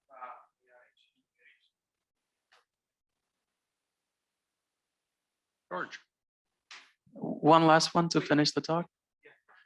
So, hello, George Lau. There's this argument that goes around in the space community, outside of the space community. It's been resurging, especially during the pandemic with some space tourism. Why spend money on space when we have problems on Earth? How do you feel about that argument? Is it useful? Do you encounter it a lot? And what do you normally tell people when they tell you that? Thank you. Go ahead, I'll follow. Because you know I'll be the most. Yeah. Okay. So, I'll take apart the premise of the question in two parts. One is, you know, what do you mean we, and what do you mean on Earth, or in space? So first of all, everything that matters is still here on Earth. We don't have Martian colonies or lunar villages or anything. So whatever it is, it's economic activity here on the Earth. So it's not really in space. But pedantic aside, then saying, well, who's we? Okay, if it's we in terms of the public sector, through hopefully democratically accountable entities making decisions in the national interest, that's why we spend money, and because there is then an argument about how to do that. If we, as the private sector, we notice that we don't have, the US government, for example, doesn't have a program promoting space tourism. We promote US tourism generally over in the Commerce Department, but there's no separate line item for promoting space tourism. There's no subsidy or anything like that. Would a space tourism industry be of benefit to the nation generally? Yeah, it would be. Is that worth spending a dime of taxpayer money on, other than regulation and oversight for public safety? No, probably not. So that's where it's going to emerge. the difficulty I have sometimes with a question is somebody says, people are spending their money in ways I don't approve of, and therefore they should be stopped. That's where then the grenades start flying, because that's where somebody wants to operate outside of either the market, they want to change the market, or do so in a way that's not a politically accountable path or a non-democratic, kind of path.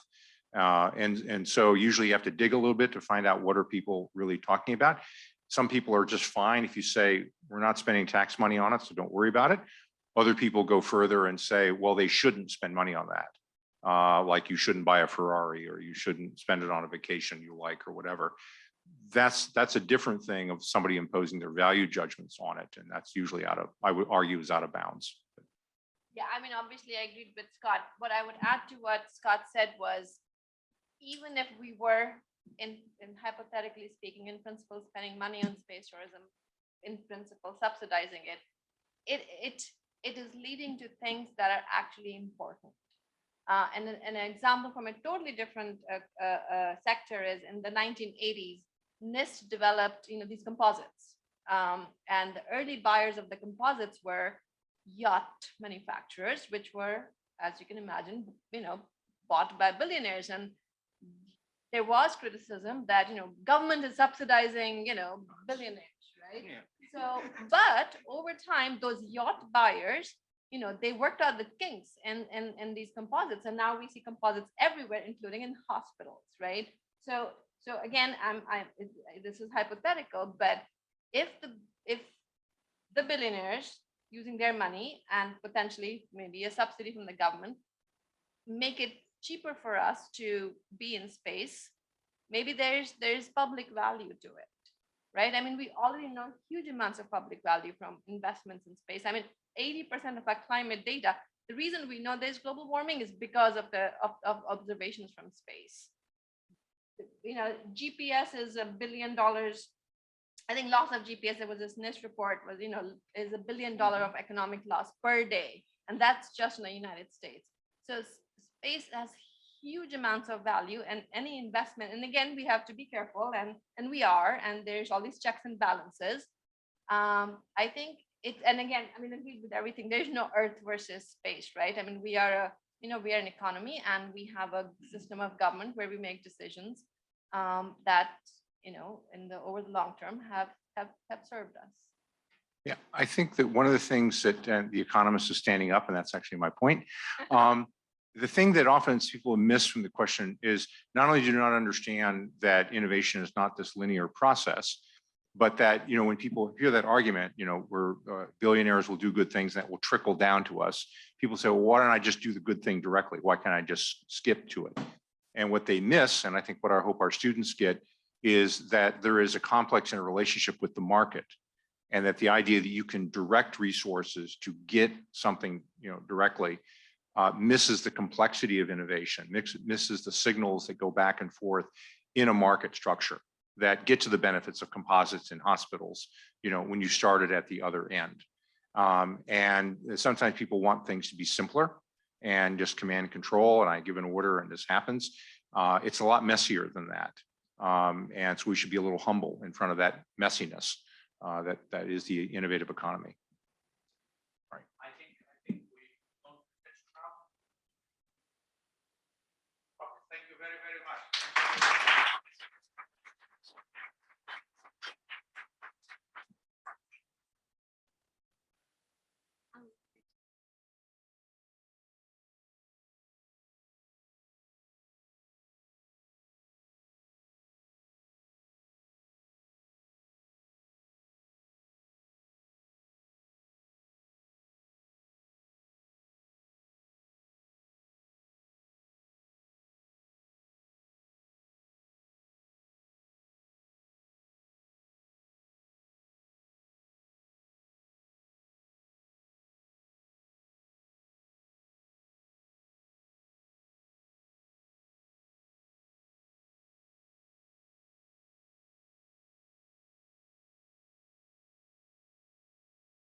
Welcome back.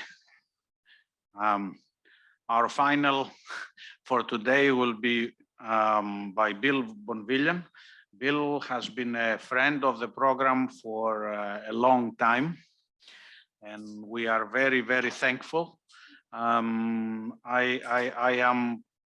feel always particularly blessed to know a person that I consider among the very, very top, among the as many fingers in this hand in this town, which says something when it comes to science and technology policy.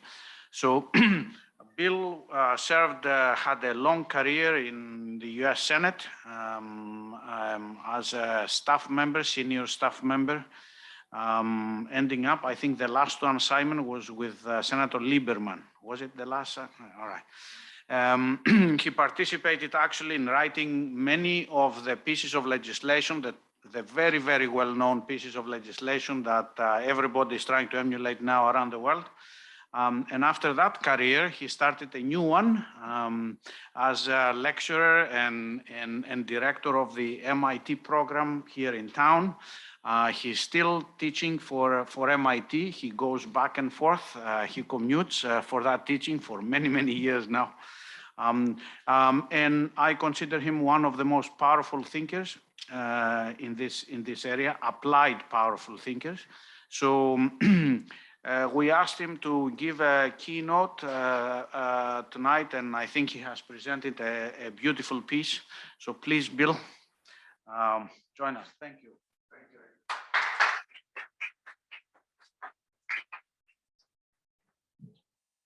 So our last panel was international. This is a more national focus, but I think the ramifications are international as well. So I think we're at a absolutely critical inflection point in science policy. And, you know, I kind of titled this From Vannevar Bush's Endless Frontier to the Endless Frontier Act. And, you know, I'll cover that stuff, but towards the end, I really want to talk about where I think we're headed in the US, and there's big international ramifications for this, on the kind of basics of how we do science policy. So, you know, everything starts with this guy, Vannevar Bush, Franklin Roosevelt's science advisor. There he is on the cover of Time magazine. He was the wartime advisor and really organized US science, as everybody in this room knows well. There he is on the cover of Time magazine because he was the voice of science during the war, and all the amazing scientific advances that occurred as a result of it, he had a part of. In the upper right is his computer, right? He's developing in the 1930s what he calls his differential analyzer. It is a computer that can do differential equations. It's a remarkable development. It doesn't have vacuum tubes, even though he was a founder of Raytheon, so he knew exactly what vacuum tubes were. He didn't trust them, so he built this incredible network, this room-sized mainframe of, you know, knobs and long brass rods that you could program and work out remarkable equations with. So he's considered a great computer scientist, as well as all of his policy accomplishments. So he writes, as everybody in this room knows well, 76 years ago, Science, the Endless Frontier. How did it come about? Franklin Roosevelt writes him and said with 4 questions, but we know that Vannevar Bush wrote the letter that Franklin Roosevelt sent to Vannevar Bush, right?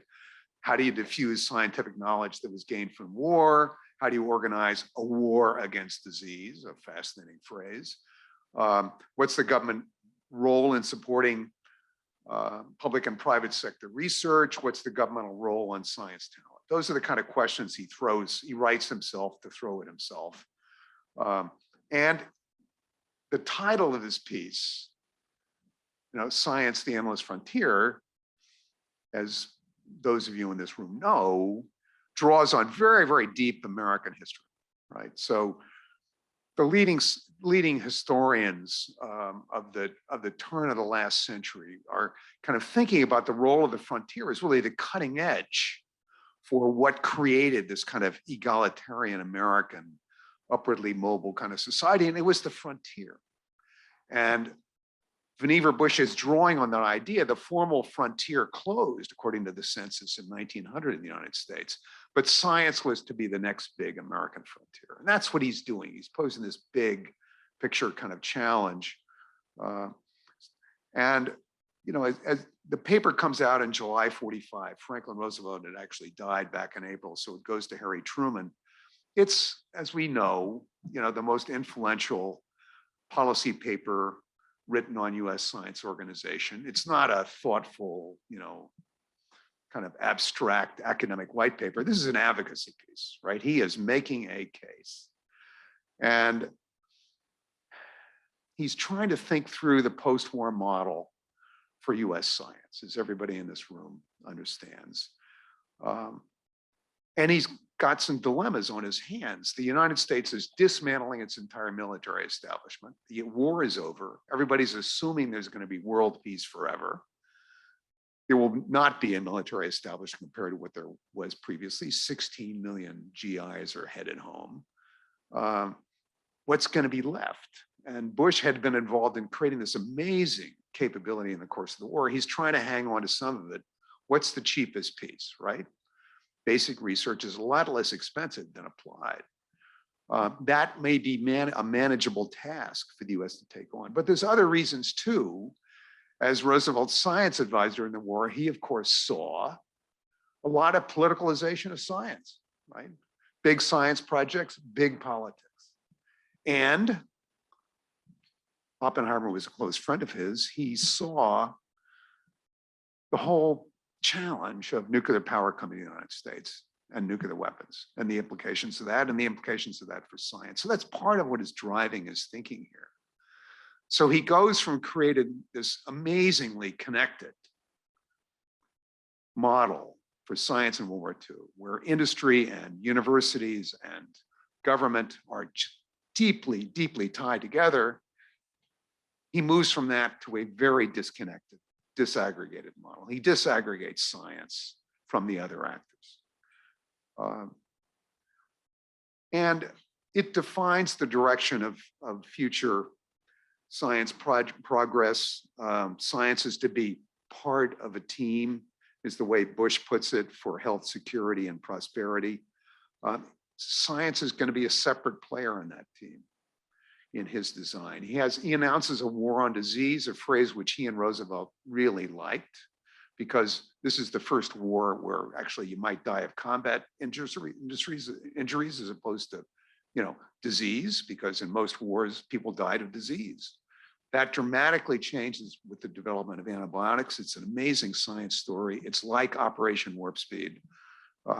Roosevelt and Vannevar Bush saw this one core purpose of the Endless Frontier advocacy piece for how US science is going to be organized is there's going to be a war on disease.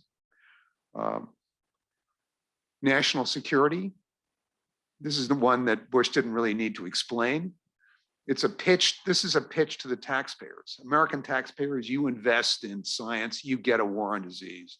American taxpayers, you invest in science, you get national security. That one is not a hard sell to the American public. They saw radar, they saw nuclear power, they saw the electronics that came out of World War II. The tie between national security and science was very apparent. The more complicated one was public welfare. At the end of the war, with all these GIs returning and the collapse of defense spending and a budget and an economy that had been dominated by wartime spending, the collapse of all that spending led to huge concern that a depression would recur. And this generation remembered exactly how bad the depression was. The goal at the time was full employment. Vannevar Bush is making a pledge. Invest in science, jobs, right? It's a very simple equation. It's what he called public welfare. The scientific role is to create a public capital that will contribute to economic well-being in the country. And his last point in his thesis is to nurture talent, that all these other directions are going to require a talent nurturing effort. So that's, all of us are familiar with this. Most of us haven't looked at it for 30 years. I had the chance to go back and look at Vannevar Bush, and it's a fascinating piece. It's a fascinating historical story. It largely tells us what we've got. We have a pipeline, Scott, linear model of innovation as a result of Bush's framework. You know, there's going to be a pipeline of science. The federal government is going to support largely university research, and they will dump basic research into one end of the pipeline. Mysterious things will occur and great technologies will emerge, right? That's the Vannevar Bush model. That's what it is. And, you know, thank heavens for it, because he creates, by doing this model, he creates the federally funded research university. An amazing creation, absolutely amazing. You know, my school, MIT, in its 80 previous years of existence to World War II, received the same amount of money that it received in 4 years of World War II. So it received the equivalent of $80 million in the course of World War II. In all those previous 80 years, it had managed to accumulate 80 million in federal research. So the federally funded research university explodes and gets created in the course of the war. That's who's funding science. And then Bush enables that to continue. So that's a remarkable accomplishment. But Bush's idea of removing science from the fray, putting science back into its ivory tower, having it get away from applied and focus on basic, has very dramatic long-term effects on our society and our economy.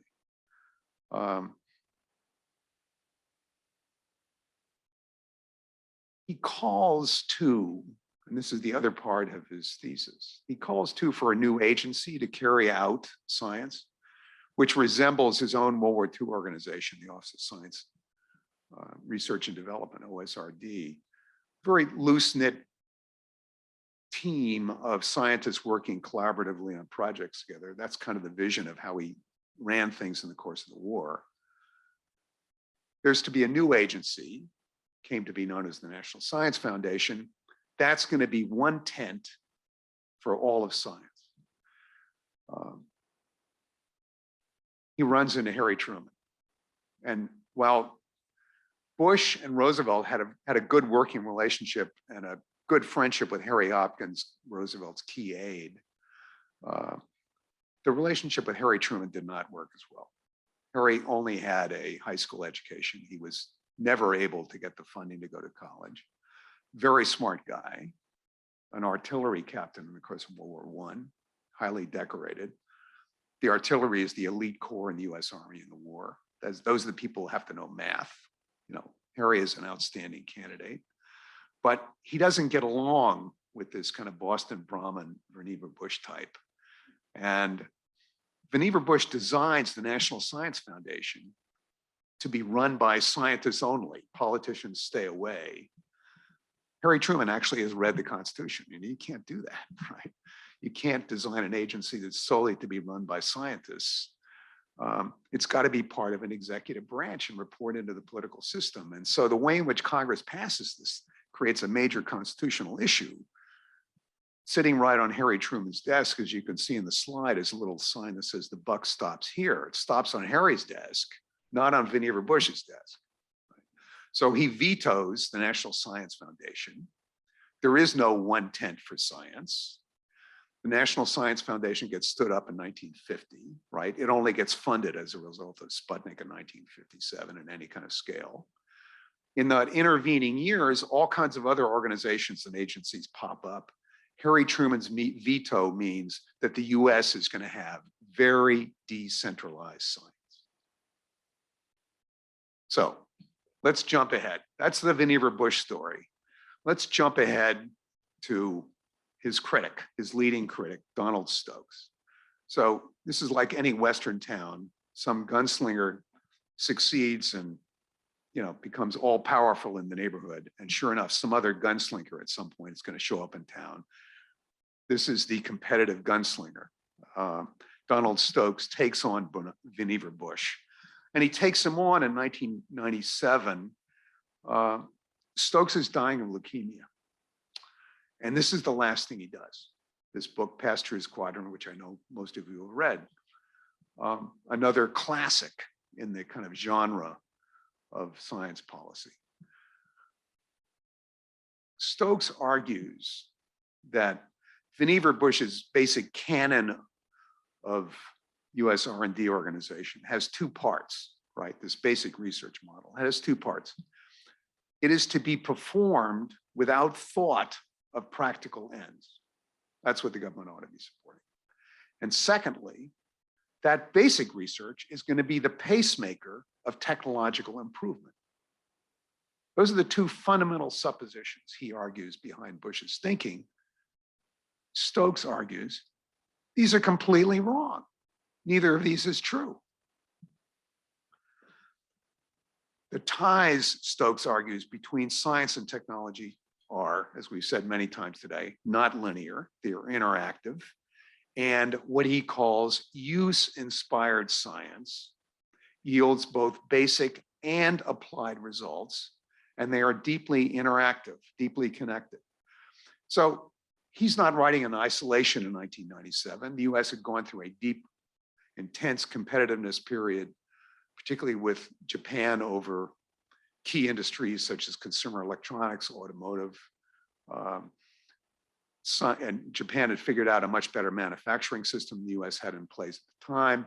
It moved to quality manufacturing, the US missed it.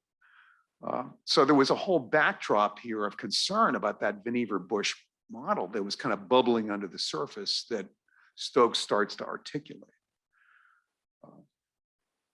So Stokes argues that that segmented linear pipeline model that Bush had is simply not the right model. His argument that applied research drives out pure research is wrong. Instead, Stokes substitutes, and you all remember this box, what he calls Pasteur's quadrant. And we can kind of get all those quadrants, right? So the horizontal axis is there consideration of use? No or yes. The vertical axis is there a search for fundamental understanding? Yes and no. So into that first box of pure basic research goes Niels Bohr, particle physics of the 1920s. This is purely a search for fundamental understanding. It's purely a search without consideration of use. That box works. The next box is the big box as far as Stokes is concerned. It's what he calls use-inspired basic research. That's Louis Pasteur.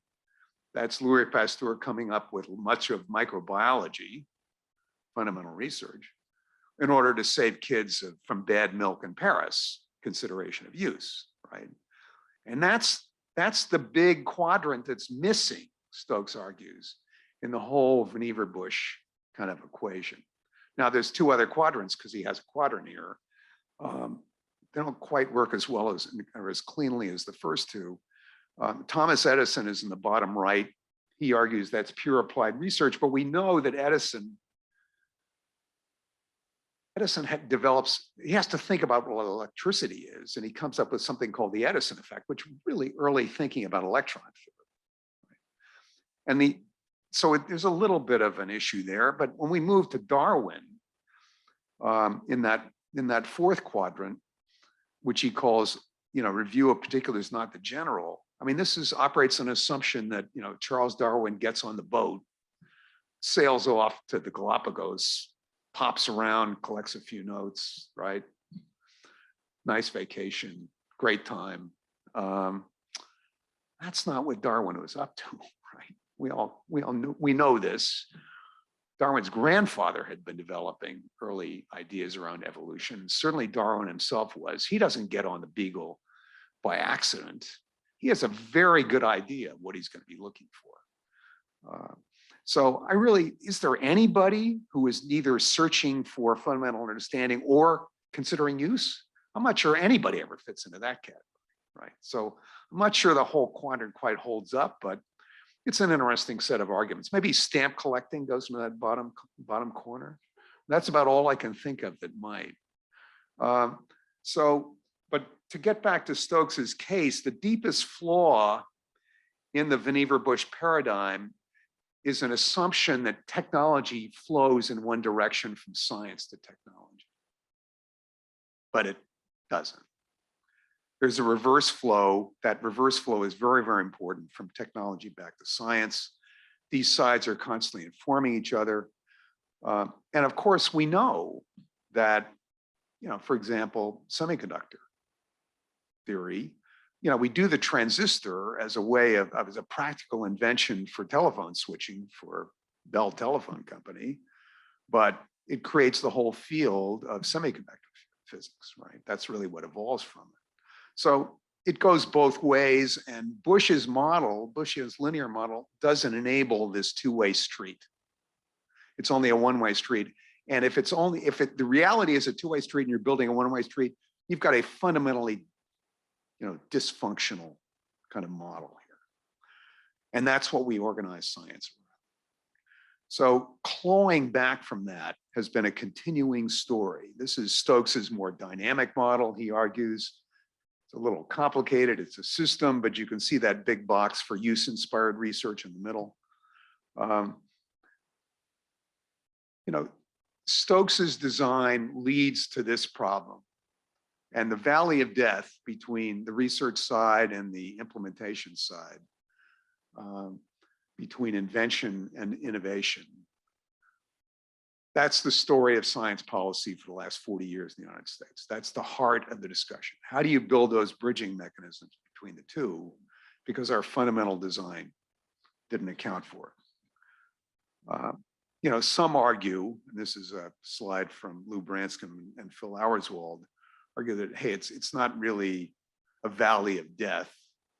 It's more of a Darwinian sea where there is a struggle of inventions to become innovations in this, this ebb and flow of a Darwinian ocean where there's a deep struggle for life. And that may be a more apt picture, really.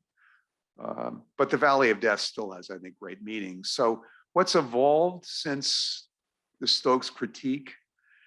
We've seen a series of efforts, ongoing efforts, for these bridging mechanisms that reach further down, models that reach further down the pipeline that require connections between R&D and implementation. And that's what's been going on really since the great competitiveness issues with Japan and to some extent Germany in the 70s and 80s. So in that time period, I'm going to kind of move to industrial policy. And industrial policy is not a new story in the United States. There's been an historical governmental role in a number of key fields. Agriculture actually has an early stage governmental role through land-grant universities and indeed agricultural extension centers. But the government, through massive price supports and so on, has really built and sustained that agricultural sector in very significant ways. That's industrial policy. Transportation infrastructure, right? That's industrial policy. Energy, with all the federal government role in creating hydropower, rural electrifications, nuclear power, oil and gas subsidies. That's a deeply industrial policy sector as well. Health, with social programs that guarantee markets for companies, deeply reflects industrial policy kind of approaches. So we've had these industrial policy approaches going on. We just haven't really applied them in this kind of innovation territory. And we've been hampered in some ways in understanding this because the Cold War was seen as this great ideological structure between, markets and governmental control. And success in the Cold War was seen as a great triumph of markets. And in a way that forced us to put blinders on and not fully see the realities of what we were engaging in. Now, we have to remember throughout that whole Cold War period, and indeed long before that, the Defense Department had created a completely parallel universe to the Vannevar Bush civilian science side. So that defense world has long been governed by an intervention by the Defense Department that goes much further down the innovation pipeline than what we attempt on the civilian side. So our basic science organizations like NSF, the Department of Energy's Office of Science, NIH, and so on, they'll do research and early stage development, right? And that's as far as they go. But the Defense Department, with a massive budget, does, as people in this room understand well, research, development, prototyping, demonstrations, test beds, actual production, creation of initial markets, right? So we've got these two parallel innovation systems working next to each other in the United States. That defense innovation system has been remarkably productive. It's a connected system. Aviation, space, nuclear power, most of electronics, computing, the internet, all came out of that connected DoD system to a substantial extent. So while we preach the Vannevar Bush model of basic research, we need to keep in mind what we're actually doing in a significant part of that system. So what's been happening to that civilian side? So I think there's a series of periods where we've tried to better connect science and technology. Now, we've talked about that immediate post-war period where we moved from the World War II connected system back to a more disconnected system with the federal research role being paramount. I mentioned briefly the second period, Sputnik, and that's where really DoD had to reconnect its system to get back to its World War II model of connected science with industry, government, universities collaborating. Third period is this competitiveness period, and a whole series of programs as we confronted heavy competition, competitiveness with Japan and other countries. We built a whole network of new programs, the manufacturing extension program to bring innovations to small and mid-sized manufacturers, the advanced technology program for company innovation, the Bayh-Dole Act to get universities in as economic players to do something with the research that they were supporting, Semitech in the semiconductor industry, the R&D tax credit is part of this period. So we took a whole series of steps that moved us further down the innovation pipeline, far away from basic research. In that period, I would argue a fourth period is around the energy challenge that we really began to confront in the early 2000s. And we've built a whole series of new entities within the Department of Energy that again, move much further down the pipeline.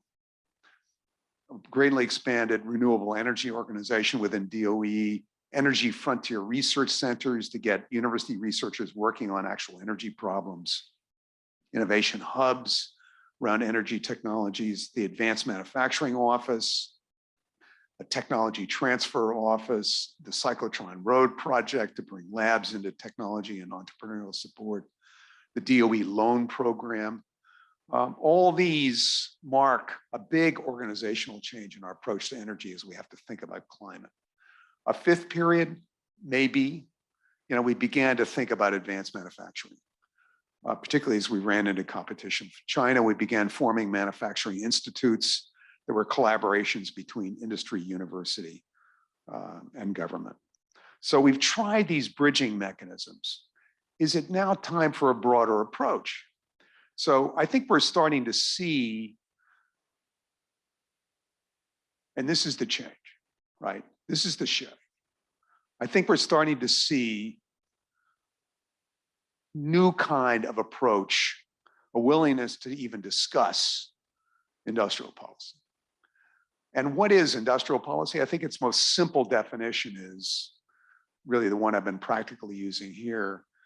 It's the post-R&D stages, late stage development, prototyping, testing and demonstration, production prototype, actual production support, initial market creation. It's those follow-on stages. It's governmental involvement on those follow-on stages. US has avoided this in our innovation territories. Economists oppose it as improper governmental interference in markets. But there are three new drivers that are moving this country in this direction: technology competition with China, climate change, and the new energy technologies required, and the pandemic and the threat of future pandemics. So Vannevar Bush organized US civilian science in the pipeline model. Defense research built an alternative parallel system. We're now thinking about building new elements into that civilian science technology kind of side. Let's do a case study. Where did Tesla come from, right? Hey, that great libertarian Elon Musk, right? He put the whole thing together. Well, let's look at where the money came from. So the government wanted electric vehicles. The government provided very significant R&D funding for developing and improving lithium-ion batteries, which of course is the engine of these new vehicles. Major tax incentives to consumers for purchasing electric vehicles. Tesla and Musk himself were, I think, 4 days away from complete bankruptcy in 2013, and a Department of Energy loan from the Department of Energy's loan program rescues Tesla and, for that matter, Musk. Charging station support, right? Because you have to have infrastructure. There's $7.5 billion in the latest infrastructure bill. Tesla is poised to be a major beneficiary for sure. The state of California's clean energy regs create a very powerful market niche for electric vehicles that Tesla is a massive beneficiary of. And the EPA protects that California law. Government support so far, not including the loan, is $2.4 billion. And there's massive support in Nevada for Tesla's Gigafactory for batteries, and in the New York new solar factory program. So, and on the way, major new support from recent legislation for advanced batteries, governmental support on electric vehicle supply. Announced today is a whole new set of efforts to invoke the Defense Production Act by the United States government to assure components and available materials and metals for advanced batteries. The market value of Tesla in 2021 was $1.06 trillion. That was larger than its 5 largest global competitors combined, right? With a profit line in 2021 of $53 billion. It's a remarkable story, but the government has got its hands all over this thing. I don't want to underestimate what's been accomplished by Tesla. It's been remarkable and it's a very powerful story. But there is a very significant kind of government support goal. So now we're into the Endless Frontier Act, which has been renamed, passed by the Senate, a version passed by the House, about to go to conference. I'll talk about the Senate version, led by the Senate Majority Leader and Todd Young from Indiana, 14 bipartisan co-sponsors, $100 billion piece of legislation. The concern was that US technology history has been littered with technologies invented here that did not scale up here and were produced there. And an increasing understanding that production there in turn, because all these systems are connected, they are systems, production there in turn means innovation there. And if the great competitive advantage in the United States is innovation side, then an increased understanding that that innovation capability is further jeopardized by a production there kind of system. So a core goal is to get the new critical technologies into range of industry acceptance here: AI, quantum, high performance computing, robotics, biotechnology, cybersecurity, advanced materials, various energy technologies. You know the list. It focuses on them. The bill focuses on US technology leadership vis-a-vis China. It creates a new, and that has indeed been stood up in recent days, a new technology director at NSF. And this new directorate is entirely applied. So we're taking our basic research agency, our premier basic research agency, and interestingly, attaching a very strong and powerful and well-funded applied piece to it. It will be indeed a subunit within, a more complex, larger unit. It's going to face a challenge because the NSF culture, as we all know, is basic science and peer review. And that's probably not the way to do these applied efforts. There's other pieces here. There's R&D in these critical technology areas. There is a new University Technology Center program, and those can be consortia with industry, and I think are likely to be so. There's funding in here for test beds and demonstration support, a gap in the system. And there's regional innovation hubs. So there are all these new pieces, 10 new regional innovation hubs. The workforce education piece is largely STEM education. It left out the technical workforce. The manufacturing institutes are not supported in this program, so there's no real true manufacturing piece in this legislation, although there is for the semiconductor industry in particular. On the supply chain side, there's language about supply chain, but there's no financing mechanism here, which is going to be, I believe, key along with the manufacturing piece to these supply chain issues. So there's issues in the bill around technology development. Can a technology development effort be created within a basic science agency? I think the answer to that is yes. We've seen that occur in other mission agencies.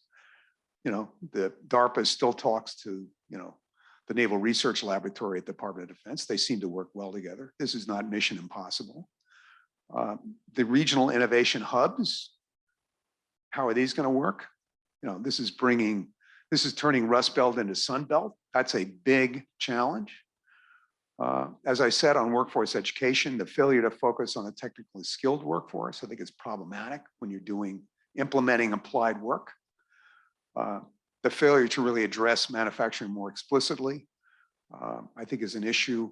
And we really, there's language on a financing mechanism, but there's no mechanism to carry through on it concerning the supply chain issues. So there's issues in this bill, but there's some very important pieces to it. Stay tuned. The administration is supporting it. It's budgeted for it. It's in conference. Something is likely to emerge. But this is only emblematic of the other industrial policy pieces that are starting to emerge from the government.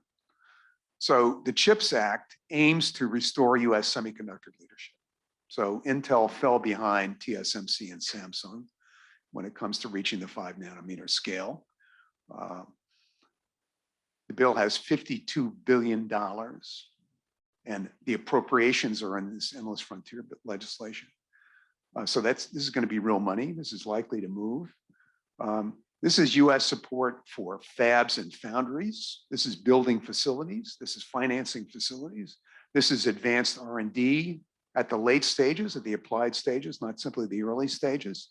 It's funding for manufacturing and packaging industries and technologies. This is a very industrial policy piece. The infrastructure bill, right, just passed. There's $20 billion in there for technology development and demonstration of energy technologies for carbon capture and sequestration, hydrogen, advanced nuclear, critical minerals, renewables. This is a major industrial policy piece and a whole new office to be created at the Department of Energy to manage this demonstration and implementation phase. The Transportation Department gets a lot of infrastructure money too, of course. They've got a whole new ARPA infrastructure piece that's being added as a new tool to think more about the science and technology rather than just pouring the concrete. There's been a whole White House effort on securing domestic supply chains. A major June 2021 White House plan that focused on pharmaceuticals and ingredients, which we had seen as a nightmare during the pandemic, the height of the pandemic. advanced batteries, critical minerals, semiconductors. There are major efforts in this legislation at both financing and supply chain rebuilding.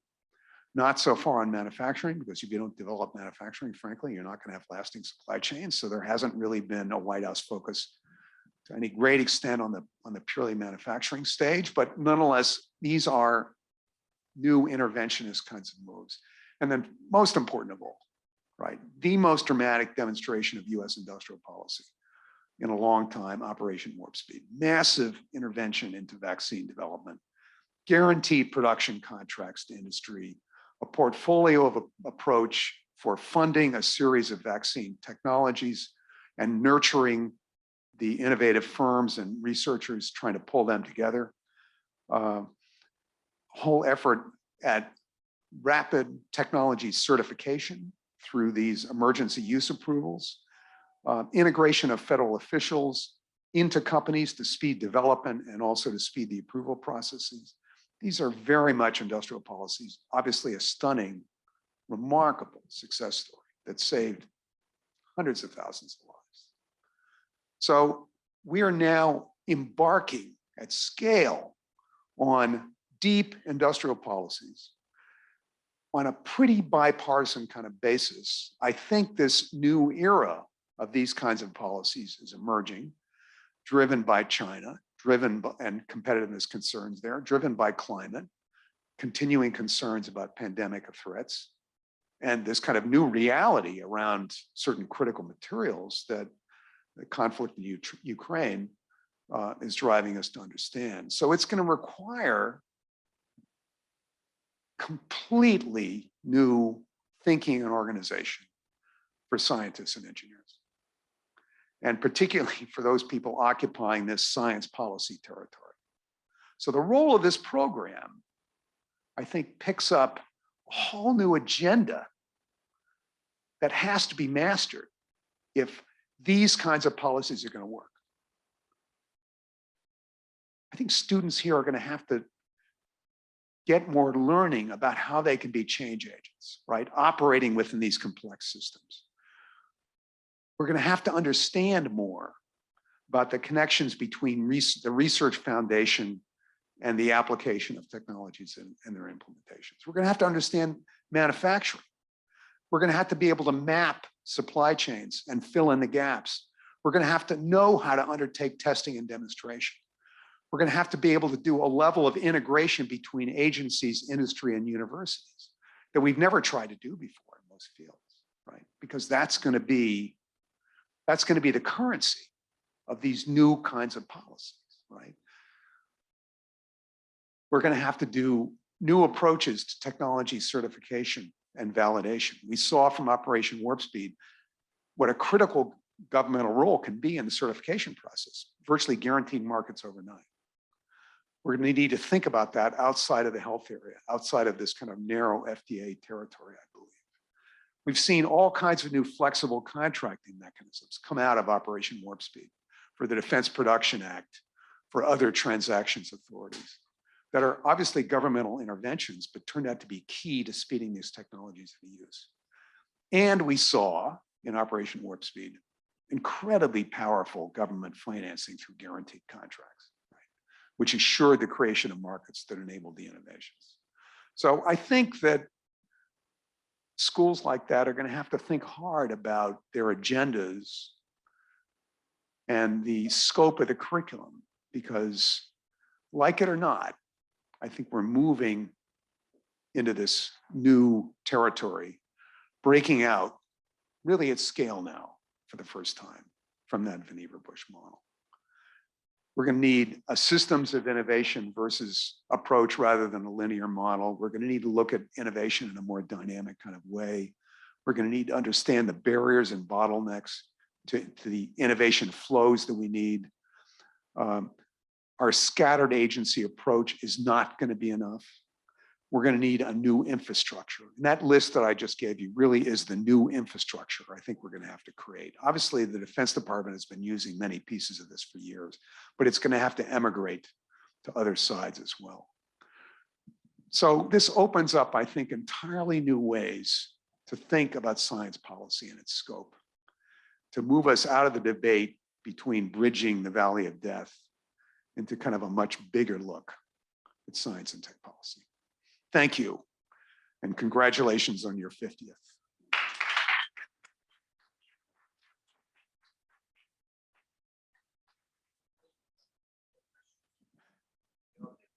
Yeah, please ask me some questions.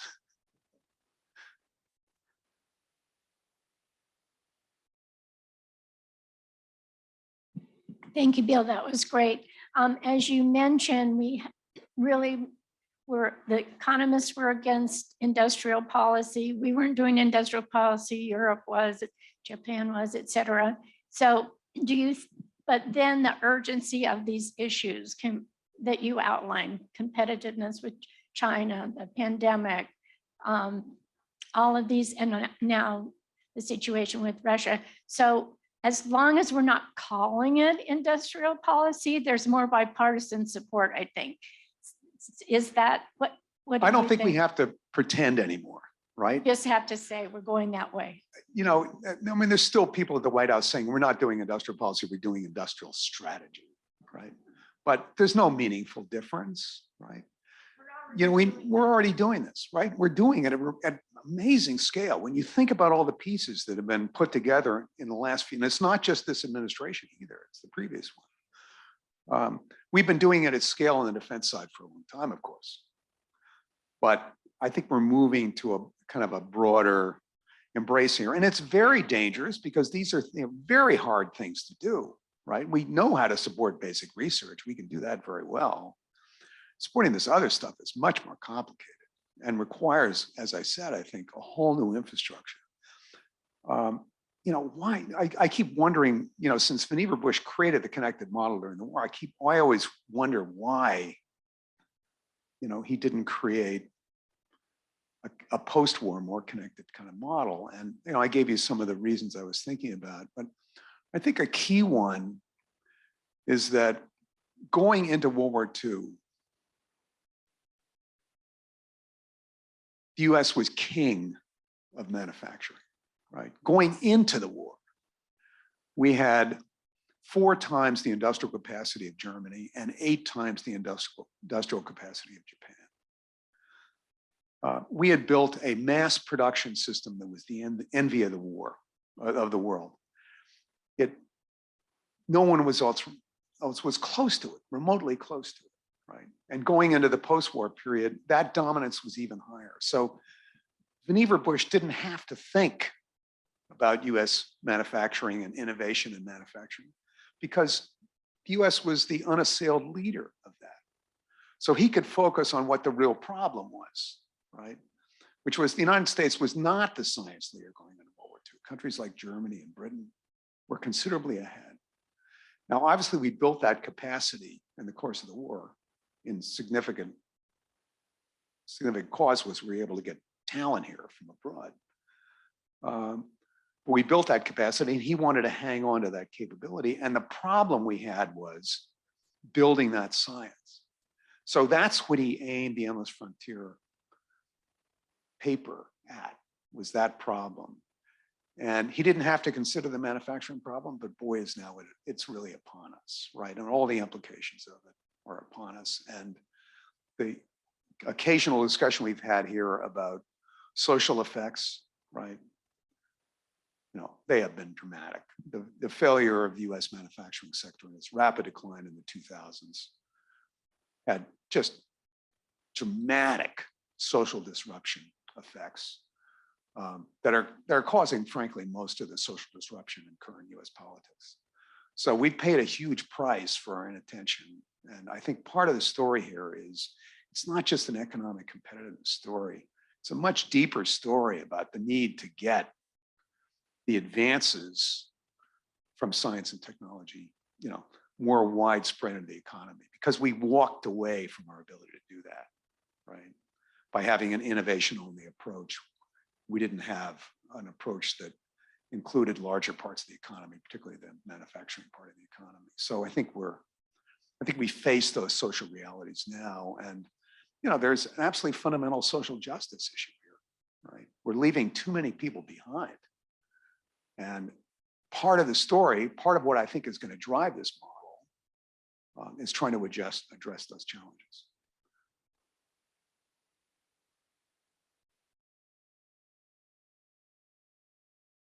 Yeah, I agree. It's definitely a social justice issue. I'm fascinated because, you know, with a pandemic that has left the people kind of mistrusting science, and really when I think about it, how do we tap into the 2/3 of the population of this country that don't even have 4-year college degrees, right? When we early stages of the space program, these were people that didn't even have college degrees that were helping build the space program. So how do we tap into more apprenticeship programs and the trades and tapping into this workforce that really is building the economy? I think it's going to have to be more than just mission-driven space agencies to get the job done. I mean, I wouldn't believe that 1/3 of the population of superheroes is going to be from science and engineering. I would hope not.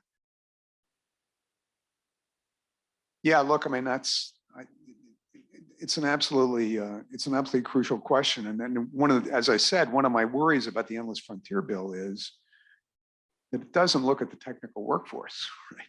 It focuses on STEM education, which is very important, right? And we need to broaden that for sure and move millions in.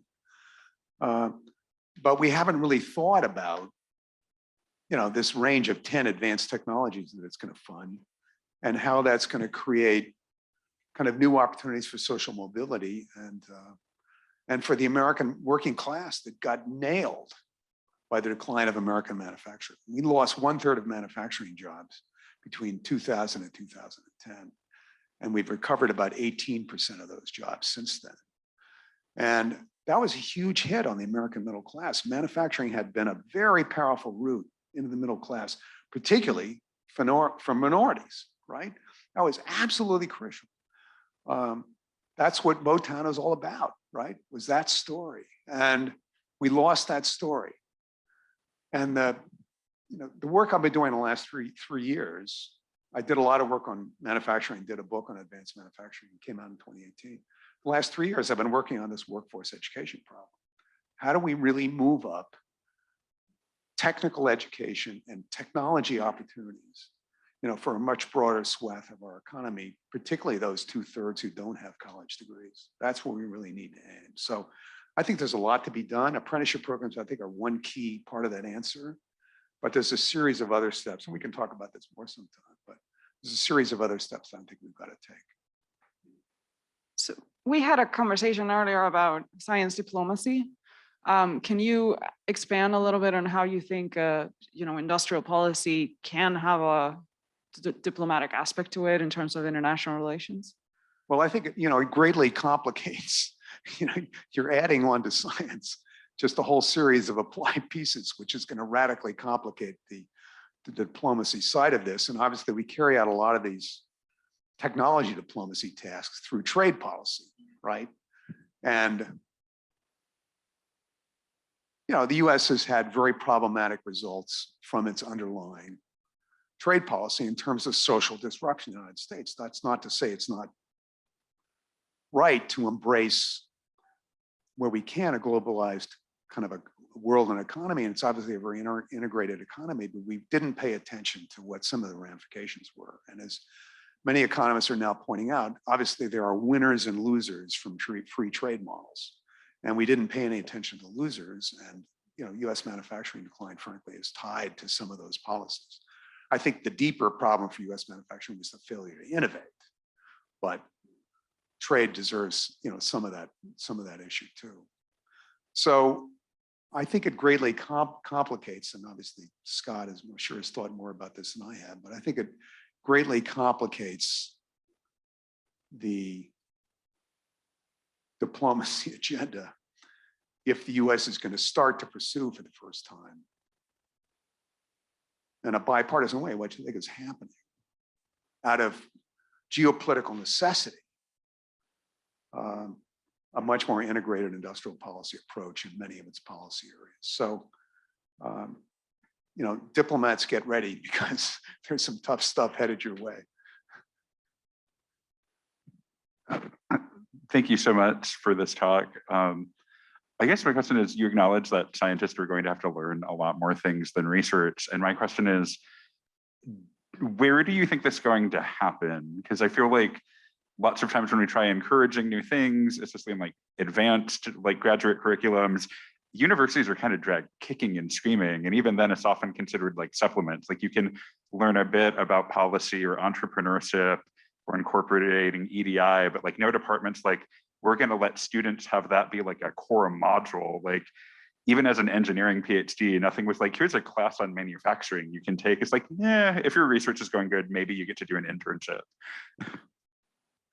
Yeah, I do think this presents a dilemma for universities because universities got tied to that Vannevar-Bush basic research model. Now, that doesn't mean universities have to, right? There's plenty of European universities and certainly German ones that, particularly their engineering schools, have very deeply applied agendas. The Fraunhofer model of 60 Fraunhofer institutes around Germany, which integrate their engineering universities and schools with industry, both small and large, with their state governments, as well as support from their federal governments, right? This is the model we essentially took from them to build our advanced manufacturing institutes. That's a highly successful integrated model. Everybody's happy with it, right?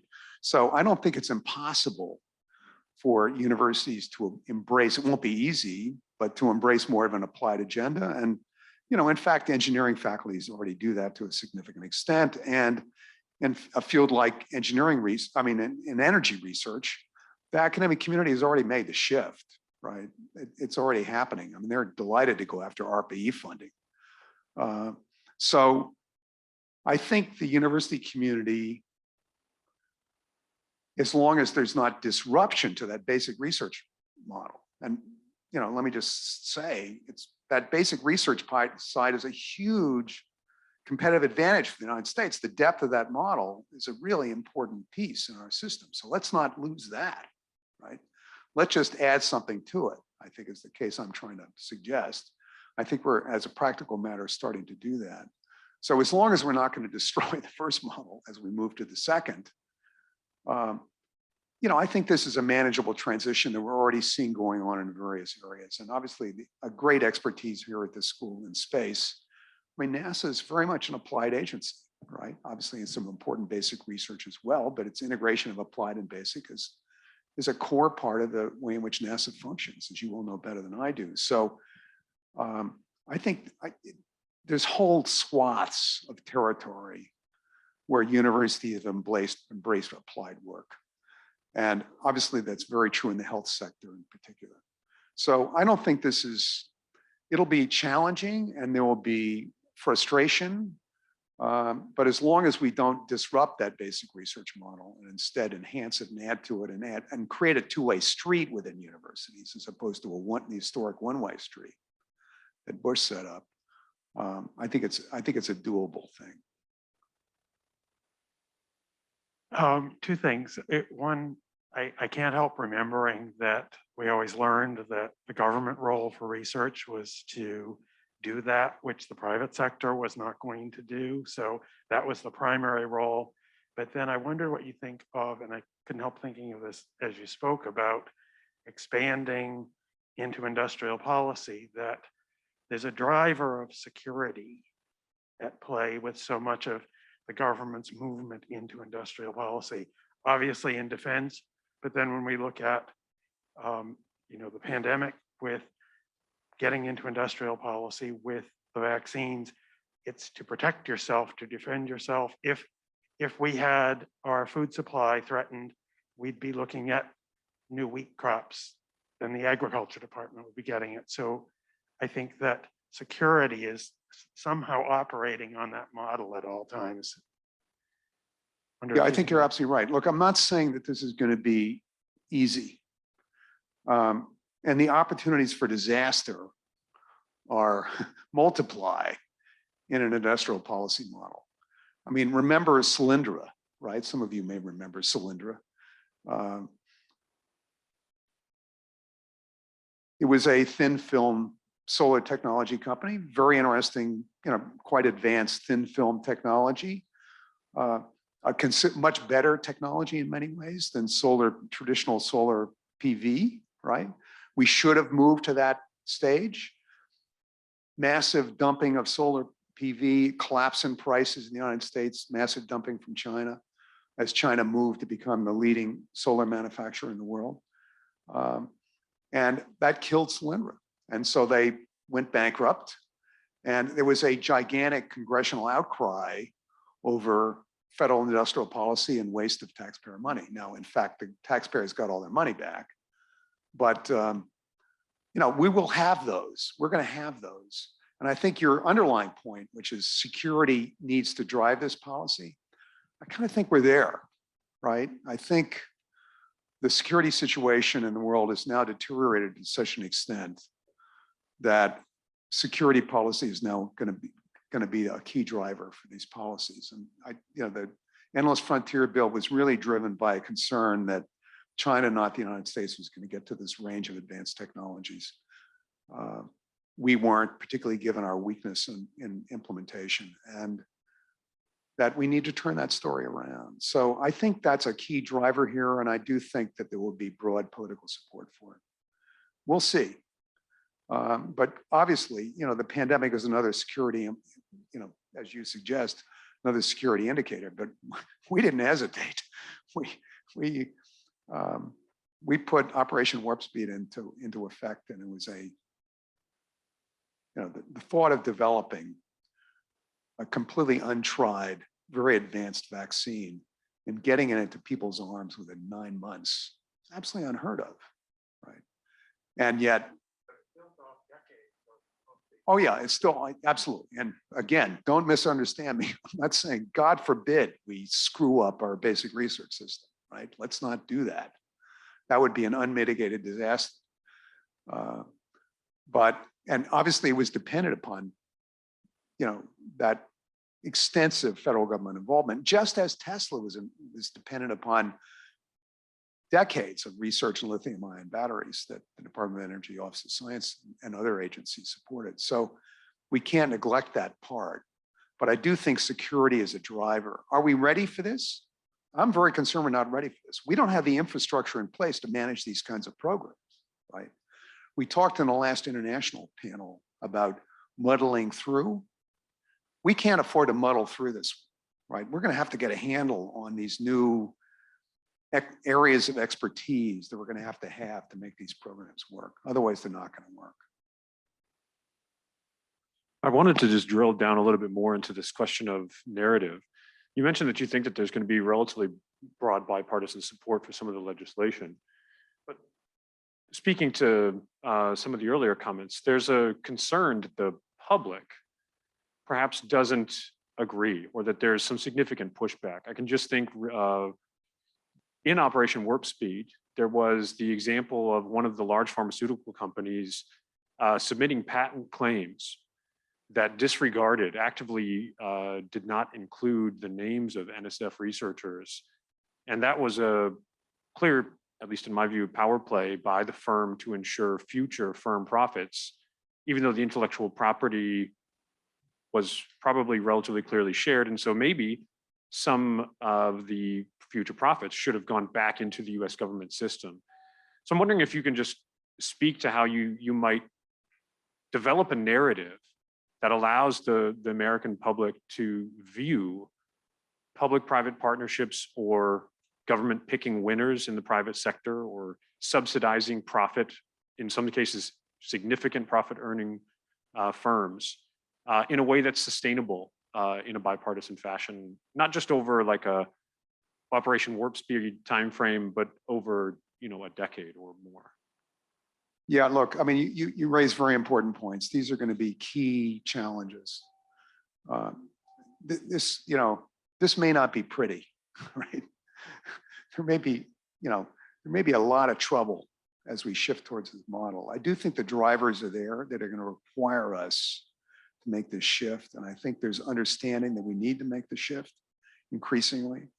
But it's not going to be an easy adjustment. And there's another piece here too, which is industrial policy doesn't just require the government thinking in different kinds of ways, right?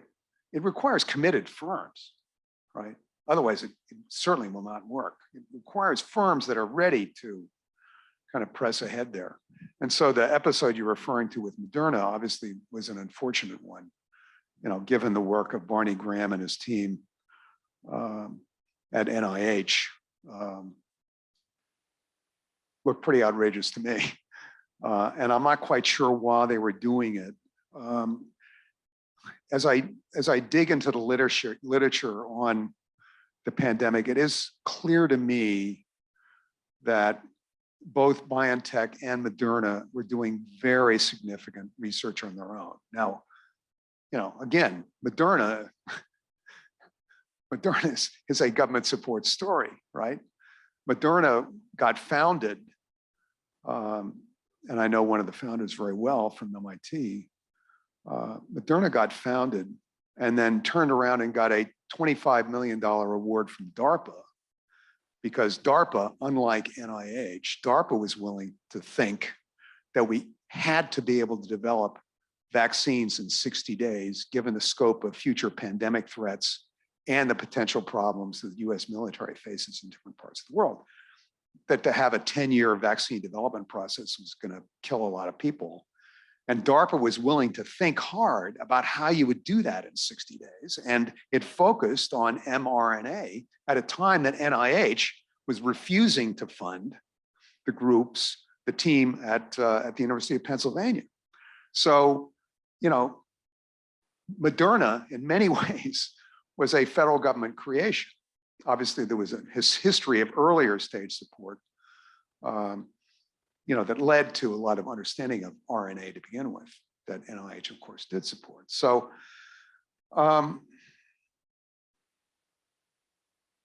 you know, one of the things we talked earlier about governance, you know, these committed industrial partners, we're going to have to think hard about what the rules of governance are for them, right? As we pursue these public-private kind of arrangements, just as you suggest. And we haven't thought that model through because we're just starting down this pathway in so many ways. So you raise an important series of issues that I think all are going to have to get thought about in a coherent fashion, which I worry that nobody is quite doing yet, but I'm sure this school will come up with some answers. Yes. Thank you. I'll just mention that with respect to that legislation and setting up of public-private partnerships. You're talking about the CHIPS Act. The CHIPS Act, right. And there's within the CHIPS Act, there's a National Semiconductor Technology Center that's being proposed. And there's also a Manufacturing Institute that's being proposed in a packaging program. But there are a lot of people on the industrial side who are thinking very carefully about the governance model and how to bring together the industrial leadership and the government players and the universities in a model that does enable each of these sectors to have a strong voice in identifying technical problems, identifying a technical agenda, figuring out how to intersect and bring technology proof of concepts from a university kind of a setting into a more prototyping an industrial setting, and then transferring that into a manufacturing setting. So there is a lot of activity going on in that regard that I think can be potentially applied not only in this model or in the activities that are may be funded through the CHIPS Act, but also in other kinds of settings beyond that, in the many models that you described. And I think another point I'd like to just throw out in the conversation here is nobody's really talked about the subsidies or whatever you may want to call them, the work that other governments are doing around the world to increase their capacity for industrial innovation, whether it's in China or in Korea or in Japan or in the EU or now in India as well, in the semiconductor industry in particular. So this isn't happening solely here in the United States. I think it's a very global phenomenon that we all need to be thinking about as we to the question that this gentleman raised, but what does society at large think about these things? And I think it's really important that we help others in our society understand what's happening globally in other governments so that we're not perceiving it's not being perceived that these efforts are unique to the United States, but there's a hell of a lot of competition going on elsewhere. Yeah, I mean, all good points. Obviously, the level of industrial subsidies that prevail in other countries compared to ours is quite dramatic and has very important ramifications and effects. So, and your industry, Taffy, the semiconductor industry, has had much longer experience in trying to cope with government on these issues. I mean, the transistor funding itself came out of the War Department, and Semitech is the iconic public-private partnership, which got cooked up by the semiconductor industry. Bob Noyce with providing a lot of leadership, your company as well, and that became the model for what an effective public-private partnership model ought to be. So your industry, frankly, is way ahead, having had think this stuff through, and that was a model that occurred in the late 80s and early 90s. And the Semitech model that came out of that public-private partnership is the model, not just of Fraunhofer Institutes, but that Semitech model is the model for the manufacturing institutes as well. So, obviously, it hasn't been the dark ages, right? We've been learning a lot about this stuff all along, and the Defense Department has got significant capability in being able to pursue these industrial policy type approaches. We just don't happen to have it in a lot of other parts of government, and we're going to have to, I think, kind of consider it there. But your point is very well taken, that this is not an entirely new adventure. There are important US industry segments that have been down this road before. Bill, thank you. We really crossed that at that time we had allocated for you. But since you mentioned something, since I have the last word, I want to say this. I am interested in how long-term these changes are. If I am to tweak my education model in the program. I will tell you why. So in 1990, I arrived here, right? And there was this professor who passed away last year, Robert Rycroft, and he was here for a long time already. So I asked him, I was very happy because the Soviet Union was going away exactly then, right? So it was all this new era of rethinking, and we were all enthusiastic. And he was actually, one day I met him and he was sad. I said, well, what is I mean, look what's happening. He says, Nick, this may not be a very good news for the United States. I said, what? I mean, the Soviet Union is going away. He says, you need to understand a little bit better. You just came to this country. You need to understand it a little bit better. We only get together under a foreign threat. So if somebody is threatening us, we do well. Now the Soviet Union is going away. I mean, we are going to go in many different directions, and that's not very good for what we do here at the school. So my thinking is this because China is threatening? We fear a threat, and the environment, China, whatever, is it going to last, or I should let the program as is and wait to change? Don't worry, Nick, the Cold War is back. So, I mean, look, the government of China has gone through a very significant political transformation in the last 5, 6, 7 years. And it's a very different government than the one we were dealing with 10 years ago. And that's very problematic for the US, right? And this alliance between China and Russia is a big geopolitical challenge, and it's a deep one. And it's one that we're going to, face some real security issues over. So obviously we're facing a whole new nightmare in Europe that we never anticipated, but it's a broader challenge than that. So I don't think these security challenges are going to disappear. It's going to be a continuing set of issues. And I do think that will be a driver, not the only driver, right? I do think climate, I think health are very important drivers as well here that are kind of pushing us towards a new model. So these programs are not going to happen, tomorrow. They're going to be an evolving story. So my curriculum doesn't have to evolve overnight, right? I'm just putting together the list of how we've got to start thinking about changes. But we'll have more than a week to do it. Scott. Well, I wasn't really going to say anything, but again, can't help myself. I think relative to the question also earlier about narrative and trust, as I look at those three major threats, China, pandemic, climate, and so forth, each of those is I think, really problematic from a political and sort of social standpoint, because responding effectively to each of them requires a degree of social trust, which I don't think is really there. And so the question, and I don't really think the capacity in the federal government right now is there to actually execute this ambitious range of programs. I mean, they just, you had said it yourself, we're not prepared. We have to get prepared, but I'm really somewhat pessimistic. So what would be a way out other than just giving up, given those two situations? Yes, transparency helps, but I think also a very rigorous form of counter-analysis and skepticism, peer review, if you will, IG on steroids is going to be really necessary for this, because this stuff goes sideways many different ways. And I think of the Cold War and Rycroft's comment. When I was at RAND in the late 80s, I had friends who wanted to be Sovietologists. Well, that's all gone, now. Until this week, now they're back. They're re-getting out the old books. But one of the things I noticed at RAND, and my RAND colleagues may take offense at this, or maybe not, is that after the end of the Cold War, the degree of toleration for Washington to fund irritating studies from RAND went down. And the kinds of really cutting edge, and I think sometimes a very adventuresome analysis that RAND did went down in the aftermath of the Cold War, because why should you as government sponsor pay somebody to be irritating?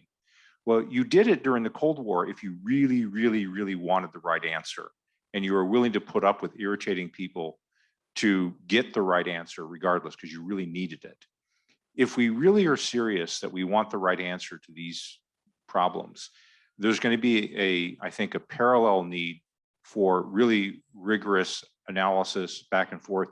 We cannot just simply ask the American people to trust us, because they're going to go, you're the same guys that did WTO. You're the same guys that did the pandemic.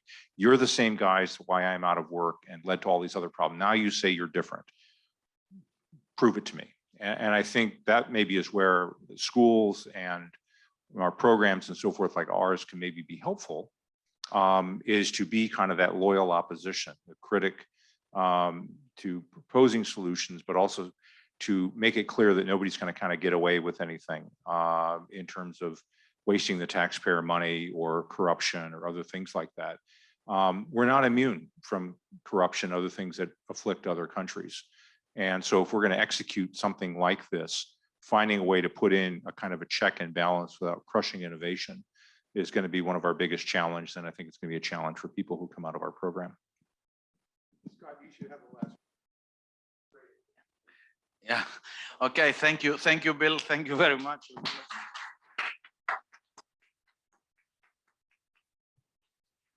Please join us for a little reception outside the room here for a refreshment. Thank you. Thank you very much. Thanks everybody for coming. Thank you.